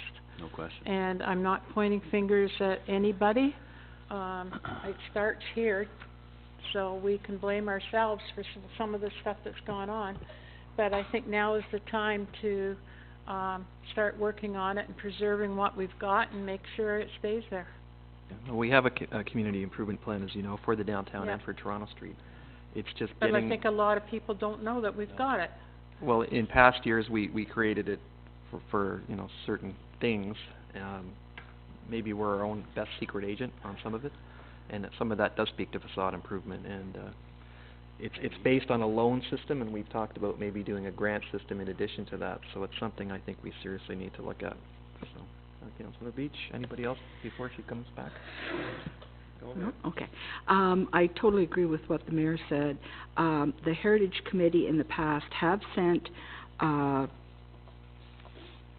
papers around to the real estate agents, to the owners of the buildings in the downtown area, and that hasn't worked. So there's something that's gotta be done more, not just from a committee of council, but by council. A mechanism needs to be set up, and it definitely does, because, you know, the Heritage Committee has tried in the past, but they didn't seem to take it seriously, so maybe the real estate agents would take it more seriously if it came from council. Okay. Anything else on the actual work plan? Now, we've kinda covered every other, topic. Can I get a motion? Move to receive. Any questions? All in favor? Oh, and my apologies. It was such a long time ago, I forgot who it was. We have a motion, all in favor? Yep. Carried. Thanks, Stacy. Appreciate it. All right, DS 2617, this is from Liz Howson. Source Protection Plan, Implementation, Official Plan, and Zoning Bylaw Amendments. Always a good mouthful, yes. It always is. I'm just curious. I hadn't, until I read this, heard of the Trent Conservation Coalition, or there's a couple of them there, aren't there? Just, I hope they're not more, I mean, we got enough to deal with here. We have 4 conservation authorities. It's 4 or 5? 4 we deal with here, right? I'm not quite sure what, it's just more red tape, it looks like to me. Province again in there. Yeah, I know, Their but... quest to create more havoc than is necessary. Yeah, I mean, now it's South Georgian Bay, Lake Simcoe, Well, we they have break it that, down but- by watersheds, but you're I right, know, it is but- confusing, so. Anyway, I it's just, I hope it's not just more red tape, and it just seems like it is. Receive? I'll just receive it. We need, this, council Yeah. needs to, We have to approve adopt this. it, yeah. You have we have a requirement to actually review and update our OP and our zoning bylaw to deal with source water protection. okay. We're actually legislated to do so. We've already had the public meeting, and Liz has already been to speak to council, so we're not overwhelmed by it. Support recommendation. Support it. Support the recommendation. Questions? All in favor? Carried, thank you. Well, I just wanna see what happens here in the next few minutes. I wanna make sure I'm here for, 116. So they'll have to wait. Let's deal with it. Okay, any unfinished business for planning? Any new business? There being none, I will adjourn planning and pass it over to Councilor... Press. Oh, I'm sorry. Roger. Yeah, Councillor, I have just one question, regarding the letter from, the Provincial Minister Morrow on the septic tanks. Mm-hmm. Has anything happened on that program already? I mean, has Uxbridge had to send out inspectors to do this job yet? We are mandated to do, maybe Ingrid, you wanna speak to this? So there's septic inspections that have happened in Uxbridge as part of the Lake Simcoe Protection Plan are just rolling out now. And there were also septic inspections that took place in regards to the source water protection. And the inspections for the Lake Simcoe Protection Plan are gonna happen over the next 4 years. The letters have already gone out to people, and those inspections are actually being conducted by the Health Department. That's who does septics on behalf of Uxbridge. But are those part and parcel of the provincial initiative that he's just stopped? No, they're already embedded in the building code. Yeah. What he's talking about are changes in the upcoming building code review. But the Lake Simcoe Protection and Source Water Protection inspections are already part of the building code, and those will continue to happen. Yeah.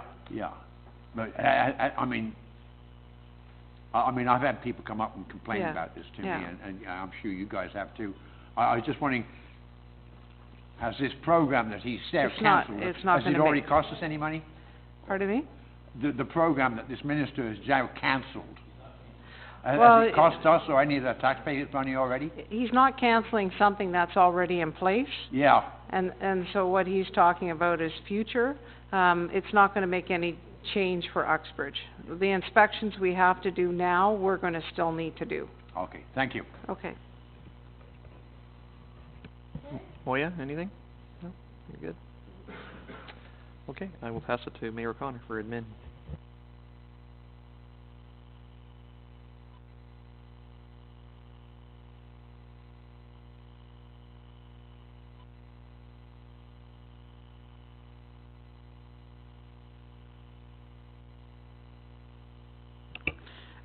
To 2 a.m. on May to October in order to host events at their facility. What kind of, yeah. Michael's here. Michael, can we bring Michael up? I have a couple questions. Thank you. All those in favor? Carry. Michael, what kind of events are you going to be carrying on till 2 o'clock? I guess I gotta take this on, eh? Events of different kinds, Jack and Joe's, and possibly wedding parties or pre-wedding parties and whatnot. Family events. We have had in the past some events that actually went over 11 o'clock, and what we found out was that that wasn't within, well, by not letting the town know that we have sounds playing at the background of our property that we didn't notify the town. That was somewhat not a right thing to do. So what we are trying to do is to let the town know that there will be something going on, and we haven't had any complaints. The sounds that we play are very, I don't know if anybody can tell, I'm not a hard music guy or anything like that. These are jazz music of some sort, and pretty common music. And we thought it wouldn't affect any of our neighbors, including Griffiths couples that we had them over for our events as well. So I don't know what the council need to know more about it. Go ahead. Sorry. Go ahead. I thought that was directed to me. I'm sorry. Boy, you went from nobody to the mayor. I'm sorry. As everybody... I shouldn't say nobody, a resident. Yeah. Okay. Councillor. Thank you, Your Worship. Okay, what is going on? I guess that's the best way I want to put it. What kind of business do you have there? Like you used to have, when it was Pleasure Valley, there Yes. was a chalet there. People Yes. went and skied, and yes, there was weddings and that there. What is happening there now on this property? Okay, it is, Well, right now, our main business is actually focusing on trail riding, which is during the day.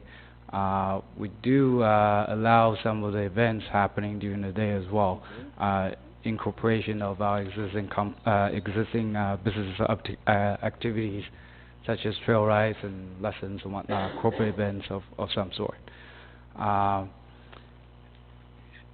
Do you have a liquor license there?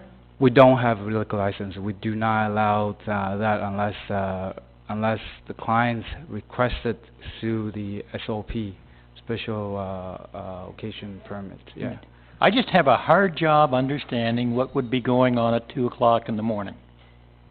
And I do. I just, usually if something's going on at 2 o'clock in the morning, there's alcohol involved. So what would be happening in Pleasure Valley at 2 o'clock in the morning?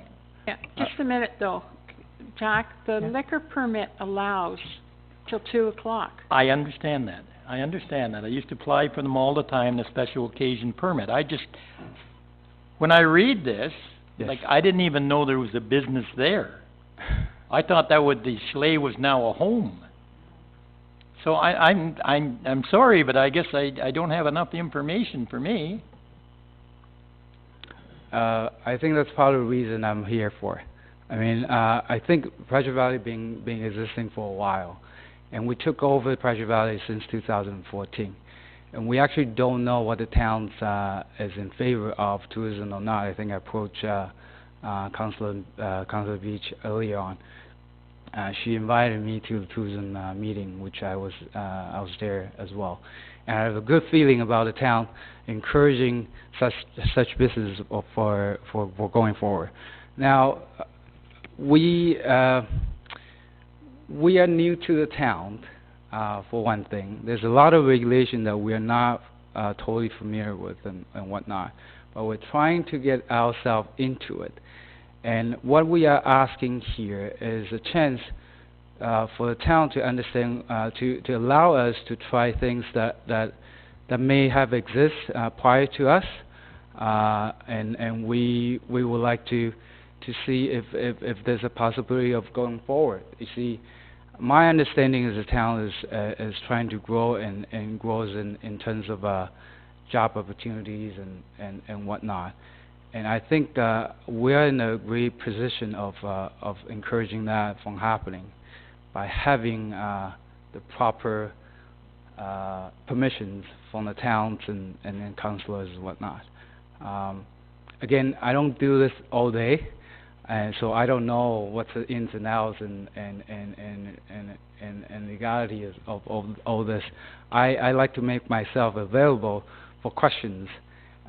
We're not asking a permission to have a rock and roll council of any kind. We're asking the possibility of having events that are going on far away from proximity of my neighbors.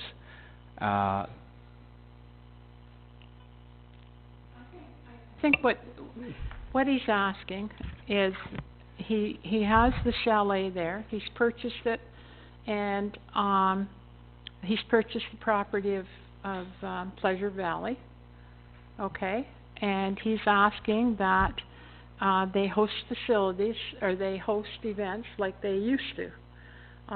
There was weddings, there was a number of things that went on when Convery owned the place, and all he's suggesting here is that the time be 2 a.m., the same time as what the liquor permit. He's he's pretty close to having no neighbors. There are some in the area, and I would suggest that we support this, provided he lets the neighbors on all four sides, north, south, east, and west of him, be advised that there's an event going on, and that Michael, do you go by Michael or do you go by Chen? I'd rather go by Michael. Michael, okay. That the event doesn't go on beyond that, and that the noise is not excessive. Pam? I had met with Michael, and he came out to our tourism meeting last week because he really wants to stay within you know, all our bylaws and be really respectful. And, I mean, he has a great opportunity for the things that he would like to do there, and the idea of asking the time extension from May to October is if he has. He's not planning on every weekend to have anything, but just as a general thing. Also, we've got a great opportunity because we keep losing bed and breakfast and so on. He actually has 3 cabins or little chalet things and 20 campsites that are zoned for that already, and he is going to be looking to refurbish so that he can do more and offer overnights on the property, which it is already zoned for, but he wants to bring it up to code and do everything properly, as well as, like, you know, just renting out for any occasion. Okay. Okay, Jack? Turn your... No, it's not a house. It's still a chalet? It is still a chalet. Okay. Councillor Hyatt. Thank you. Just a question, Michael. Do you set up your speakers and all that stuff outside, or is it inside and you're just worried about noise traveling beyond? It would like to be inside. So you're not setting up stacks of speakers like a concert outside, kind of? Yeah, no, not outside. We're talking about inside right now, right, within chalet area right now. Now, in the future... The reason we have this in place is if noise carries beyond the property lines and it's excessive. That's why it's in place. It's not to limit people that they can't have music. It's to make sure that at 2 in the morning when you're trying to sleep and you live nearby, it's not going to blow you out of your bedroom. You understand what I mean? If it's music way in the background, I don't think you're going to have any complaints. The reason being it's there for that reason. It's more for the urban area, I think, than where you're talking about. But anyway, it's just my comment. Could I just make a motion to support it?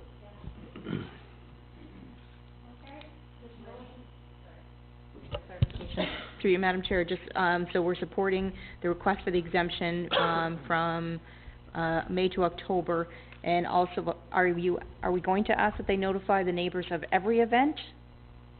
Or? You can add that if you like. I don't know if it's Mayor necessary. O'Connor asked, so. I just suggest, I mean, I didn't realize that, Michael, that they were going to be in the chalet. I'll tell you, if your neighbors, as far away as they are, if they can hear music inside your chalet, there's a problem. you know what? Yeah. You got a real problem. So, I think if there's anything that's being done outside, that's the stipulation I'll put, or I think should be included. No. Any outside event past 11 o'clock, you should notify your neighbors.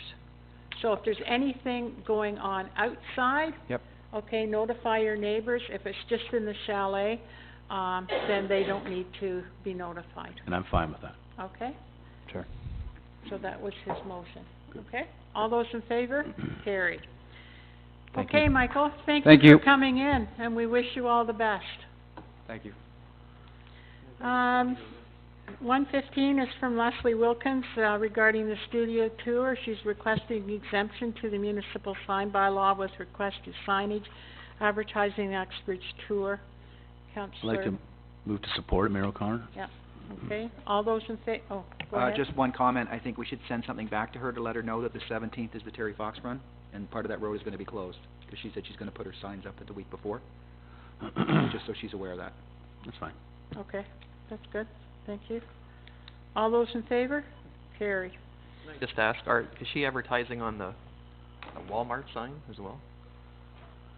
Walmart doesn't have a sign, or township sign? Whatever that was. The lovely Nero sign. Funny, we hear so many complaints about it, but they all see it. I'm just saying, she should be on there as well, so you might want to mention that to her. Okay. Okay, are we all through that now? Yeah. We're good. All right. 116, Shell Canada Limited, we propose demolition of 12 Spruce Street, and we have Tony with us today. I think that what we need to do is probably receive this report for information, but there should be some clarification, I think, from staff. I wasn't in the meeting, so I can't clarify it, but my understanding was that when Susan Self was in and did a presentation to council, she said that only 10% was under her building. I can do that. Shell Canada informed us they only tested 10% of her building. So, and it was under the 10% that they tested. So I think that needs to be clarified, that the other 90% could be contaminated. Would you like to So, clarify? yeah, we did, we met with Shell, on a conference call, and they had only actually, what they did was they put one test hole in the building, is all they did, in one of the corners. It's not really a percentage, it's one test hole they put in the corner. So the percentage really isn't relevant. And so they have no idea what's beyond that. So they don't know. It could and most likely would be the whole property. I'd like to point out that we asked them if there were any other ways that they thought we could keep this building, or is there anything we could do. I also asked them if we could have the building after they cleaned it all up. They weren't very receptive to that. But we sort of worked out all the combinations we have, and quite honestly, they don't see any way to keep the building there. They have to essentially dig down about 15 feet underneath that building. So they did not have any way to keep the building there. That was sort of the end of the conversation we had with them. It needs to come down or not be cleaned up. They'll give us a building if we want to take it the way it is right now, but it's not clean. I shouldn't say that. They didn't say that, but essentially what they're saying is they're not getting rid of that property until it's clean, and they have to tear the building down to do that. Okay, so I wasn't invited to that meeting, but Well, either was I, so no, don't okay, worry. okay, fair enough. So, you know, the test hole was closest to the Shell station, underneath the building, so they drilled through the foundation, or through the floor, Matt? Tony, have a motion to bring Tony forward, please. Thank you. All those in favor? Carry. Tony, do you want to go to that mic, please?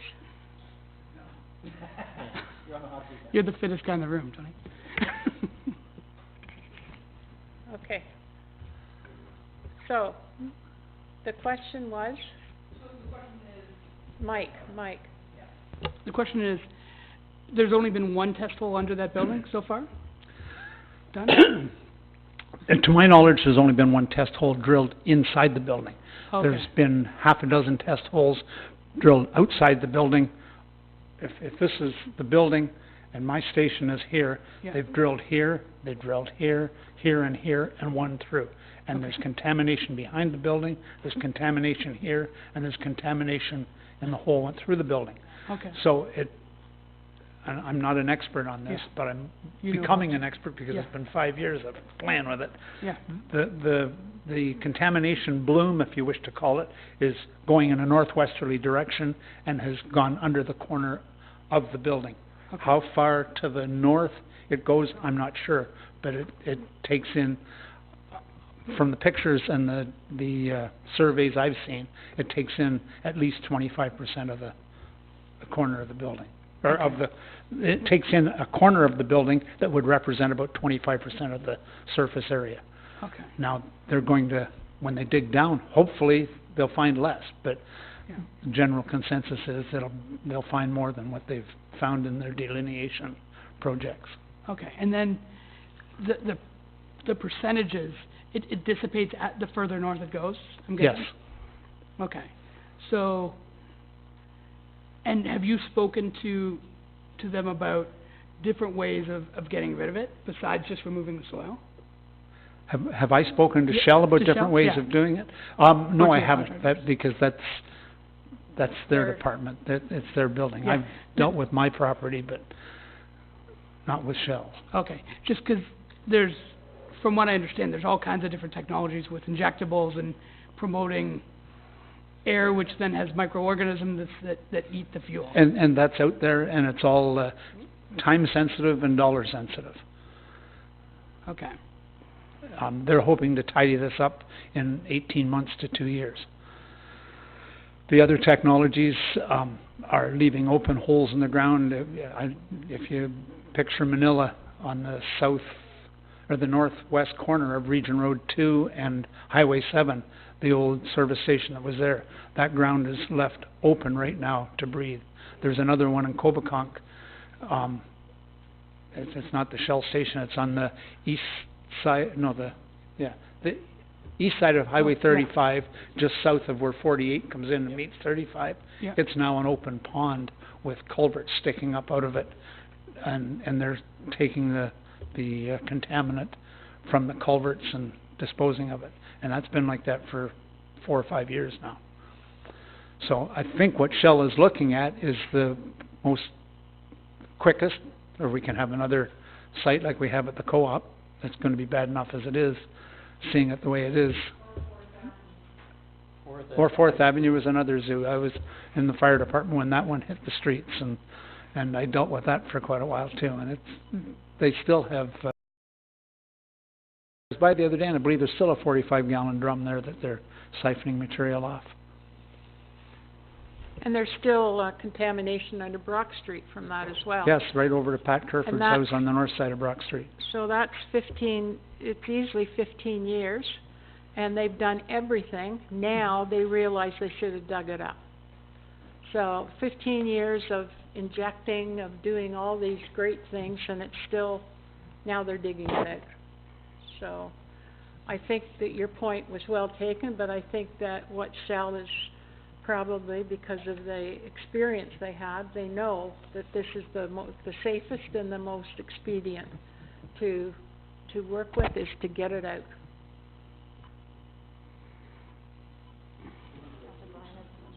Okay, Councillor Bryan? You know, and I appreciate what Councillor Barton is saying and all that. And at the end of the day, we don't own this building. Shell owns this building. They bought it, they're gonna tear it down, and they're gonna clean it up. At the end of the day, we can tap dance around it, or we can just do what's right to the taxpayers, not buy the building, get the soil out, get it done, and that's it.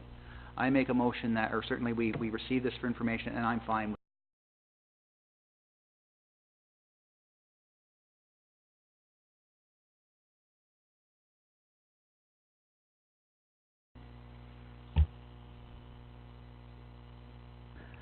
So what we're doing today is we're just dealing with, the Shell Canada report, okay? So receive it for information, okay?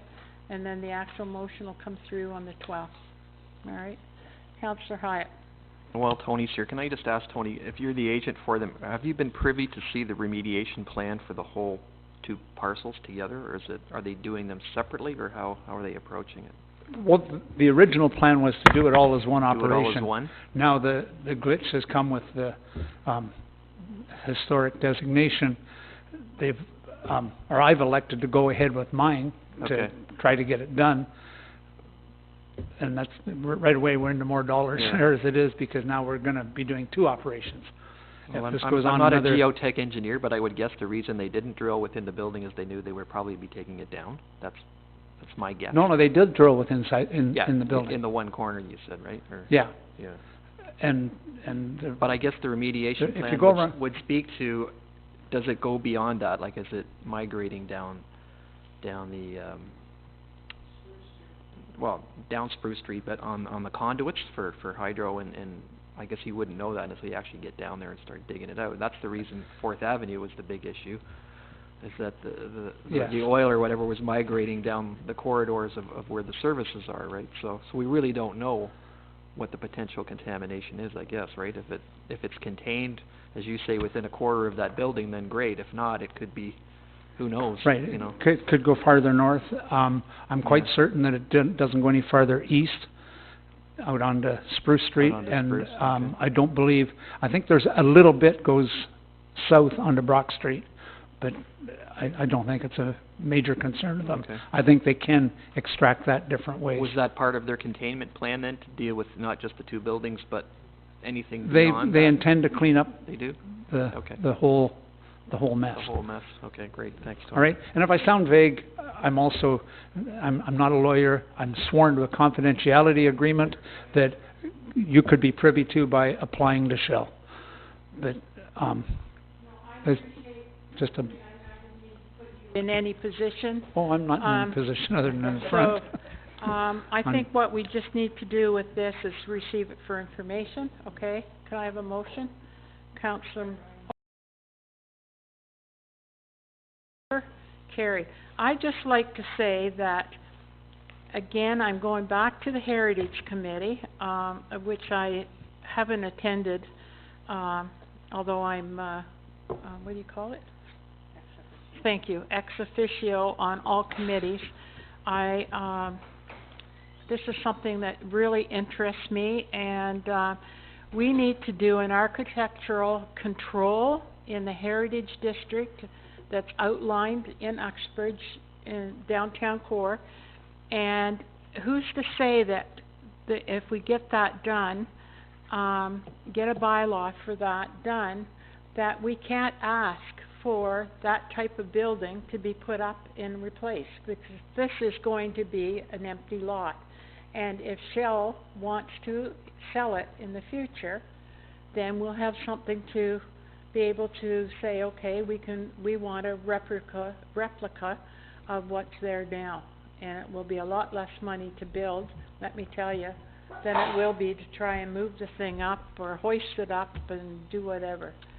So, as I said, I think there's ways that we can come around this. It's not that that building is heritage, anything to do with heritage. It's not old enough. It's what went on in that building that is heritage, not what the building is themselves. So, moving along, thank you, Tony, very much. You're welcome. Robin Coods, Heritage Uxbridge redesignation of 12 Spruce Street. I think that we should copy them with Shell's letter, and also a copy of our resolution. Okay, moved by Councillor Bryan. All those in favor? Carried.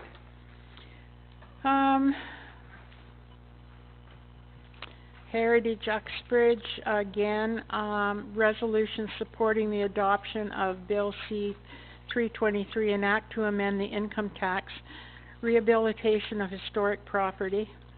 Can we ask that Donna report back to council on this?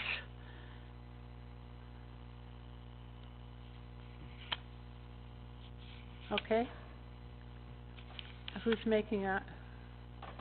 Councillor Hyatt. All those in favor? Carried. We also have a request from Dan Mulholland, re-event approval for the Uxbridge Music Hall on July the 22nd. Just a couple comments from me, is that the balcony should be off limits when there's alcohol being served and a dance. I don't think you want people on the balcony. And also, is the hall being paid for? It's not, he's not a charitable organization. He's not a charitable, okay. So, what's council want to do with this, July the 22nd? Support, Councillor Hyatt. All those in favor? Carried.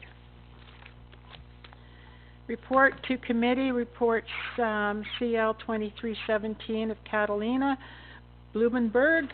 Welcome, Catalina. I should have introduced you before we got started. Catalina has joined forces. She is our deputy clerk, and it's nice to have her here working with us. And she has done a report on this Municipal Legislation Act on 2017, sorry. I would suggest that we receive it for information, but I've got the last paragraph, Bill 68.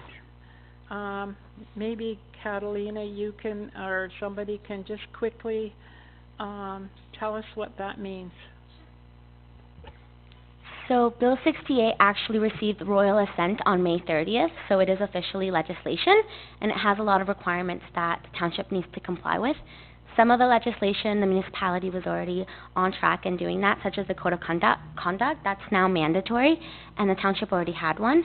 But some of the things with the legislation, such as the Integrity Commissioner being mandatory, that's something that a report from clerks will be forthcoming regarding appointing an Integrity Commissioner, as well as updating our procedural bylaw and Council Code of Conduct to be compliant with the new requirements of Bill 68.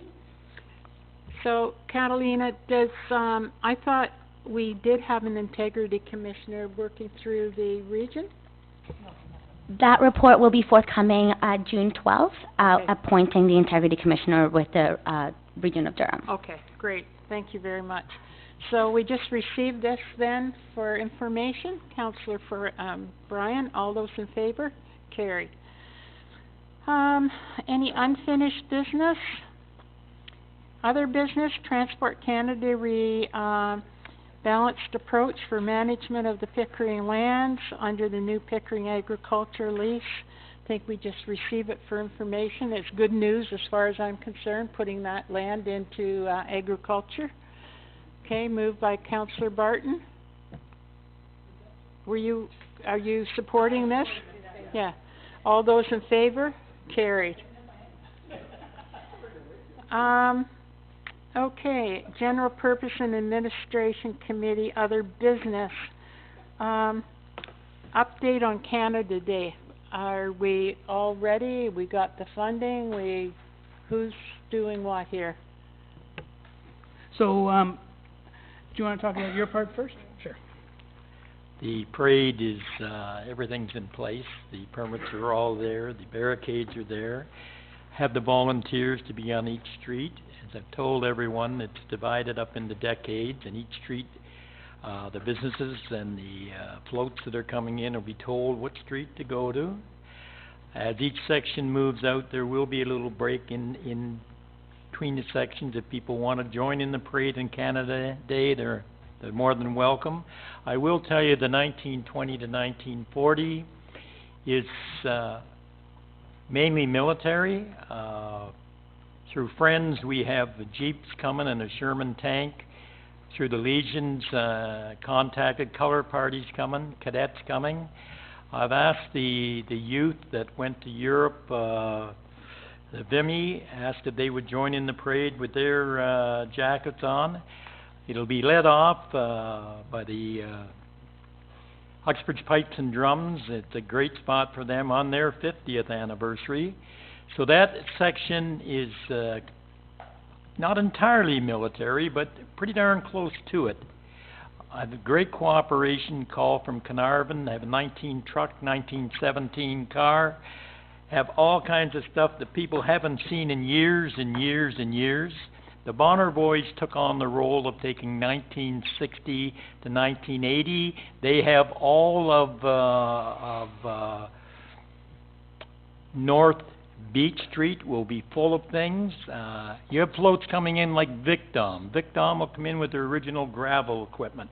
So this is the kind of parade that's going to be very educational.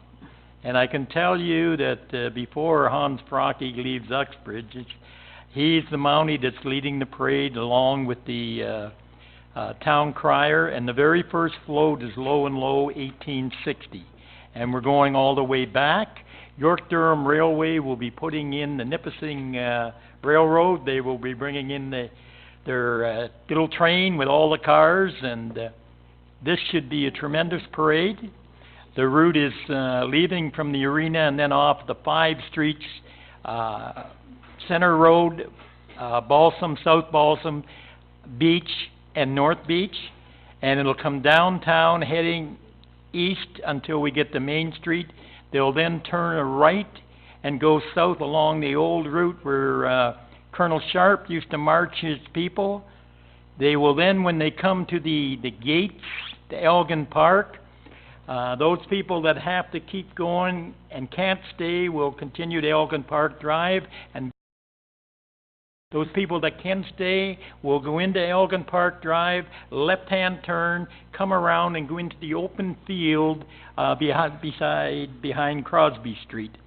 So as far as the parade goes, it should be a tremendous parade. I haven't heard from some people. I'm still waiting to hear back from the First Nations. I don't mind telling you, I went and visited the chief of the Chippewas and talked with him to see if they would come. So, yeah, that's the parade part of it, and David can fill you in on the actual events that are going on in the park. Okay. Oh. Go ahead. Okay, so once the parade is over, the events in Elgin Park begin. We've got the town show starts around 6 p.m. and then we've got Tanner Potter, who's a local musician. He's putting on an act. Then we've got the Active 150 as most of you are aware, there was almost 1,000 people that signed up for the Active 150 and are doing that challenge. Pat is one of them. Actually, most of us have done it. So we will all be getting our medals that time. And it's been just incredible. And that doesn't even take into account the schools and all that they've done. People really embrace this challenge, and it's been fantastic. The other thing that's happening while we're talking about the 150 challenge, the DMBA have taken on their own 150 challenge, where they've got a special 150 number plate for the front of bicycles, and they've set 13 different routes in Uxbridge Township, where you ride, say, from Elgin Park to Durham Forest, and that would be the Ontario route, and you'd get a sticker for doing that, and at your own leisure, you can do all those different routes. Okay, that's just a little aside. So people will be getting their medals. Then we've got Leah Daniels doing the show, and she will count down to the fireworks, and that's after the speeches that we do. So lots of great things, animal show, food vendors, beer tent, great stuff going on at that part. What's that? Just a quick final question. How is the money coming? Or what are you short at this point? We're somewhere around 3 short, but we're working on it. Okay. And we have more coming in. I'm hoping that there's not a huge funding gap. Are you doing this all on your own? Jack did a ton early on with his connections. Anything new, because we're asking for about 4 that we've never had before. Yeah. Anything new, I've been knocking on doors. So. Okay. And the parade Thank you. itself is cost us absolutely nothing. So we don't need the 10,000 that you asked for? We have not used 1 cent for that parade. It's all been volunteers and all by talking with different companies and different people. Fantastic. Jack, you've done a phenomenal job organizing, That's great. Organizing that parade. And our committees, things are ramping up. We've got meetings all the time, getting things dialed down. Well, it's it's gonna be only great what? day. It's only 3 weeks away, roughly 4 weeks, so that's awesome. I would like to put a challenge out there to all residents in the municipality. I think it would be wonderful if we could have a flag on every property. When I was out of town on the weekend, and when I drove home and saw the Canada flags flying on our streets, it says a lot. I think that we should leave those up all year, with the exception of Remembrance Day and maybe the celebration of the. But the Canadian flags. 15 Center Road has its flag flying. Good. So anyway, that's all I'll say about that. Press, do you have anything? I have no questions, Mayor, but if you will allow me, I would like to suggest that you might want to take a look at Scott Rutledge's Corner. I think you'll be impressed. I haven't seen it yet. Brilliant. I saw the brackets go up on Friday, but the plants weren't in before I left, so. Brilliant job. He does an amazing job every year. Moya? Spruce Street. Sorry? I just wanted to clarify on the Spruce Street issue, the letter from Shell was received for information, right? Yeah.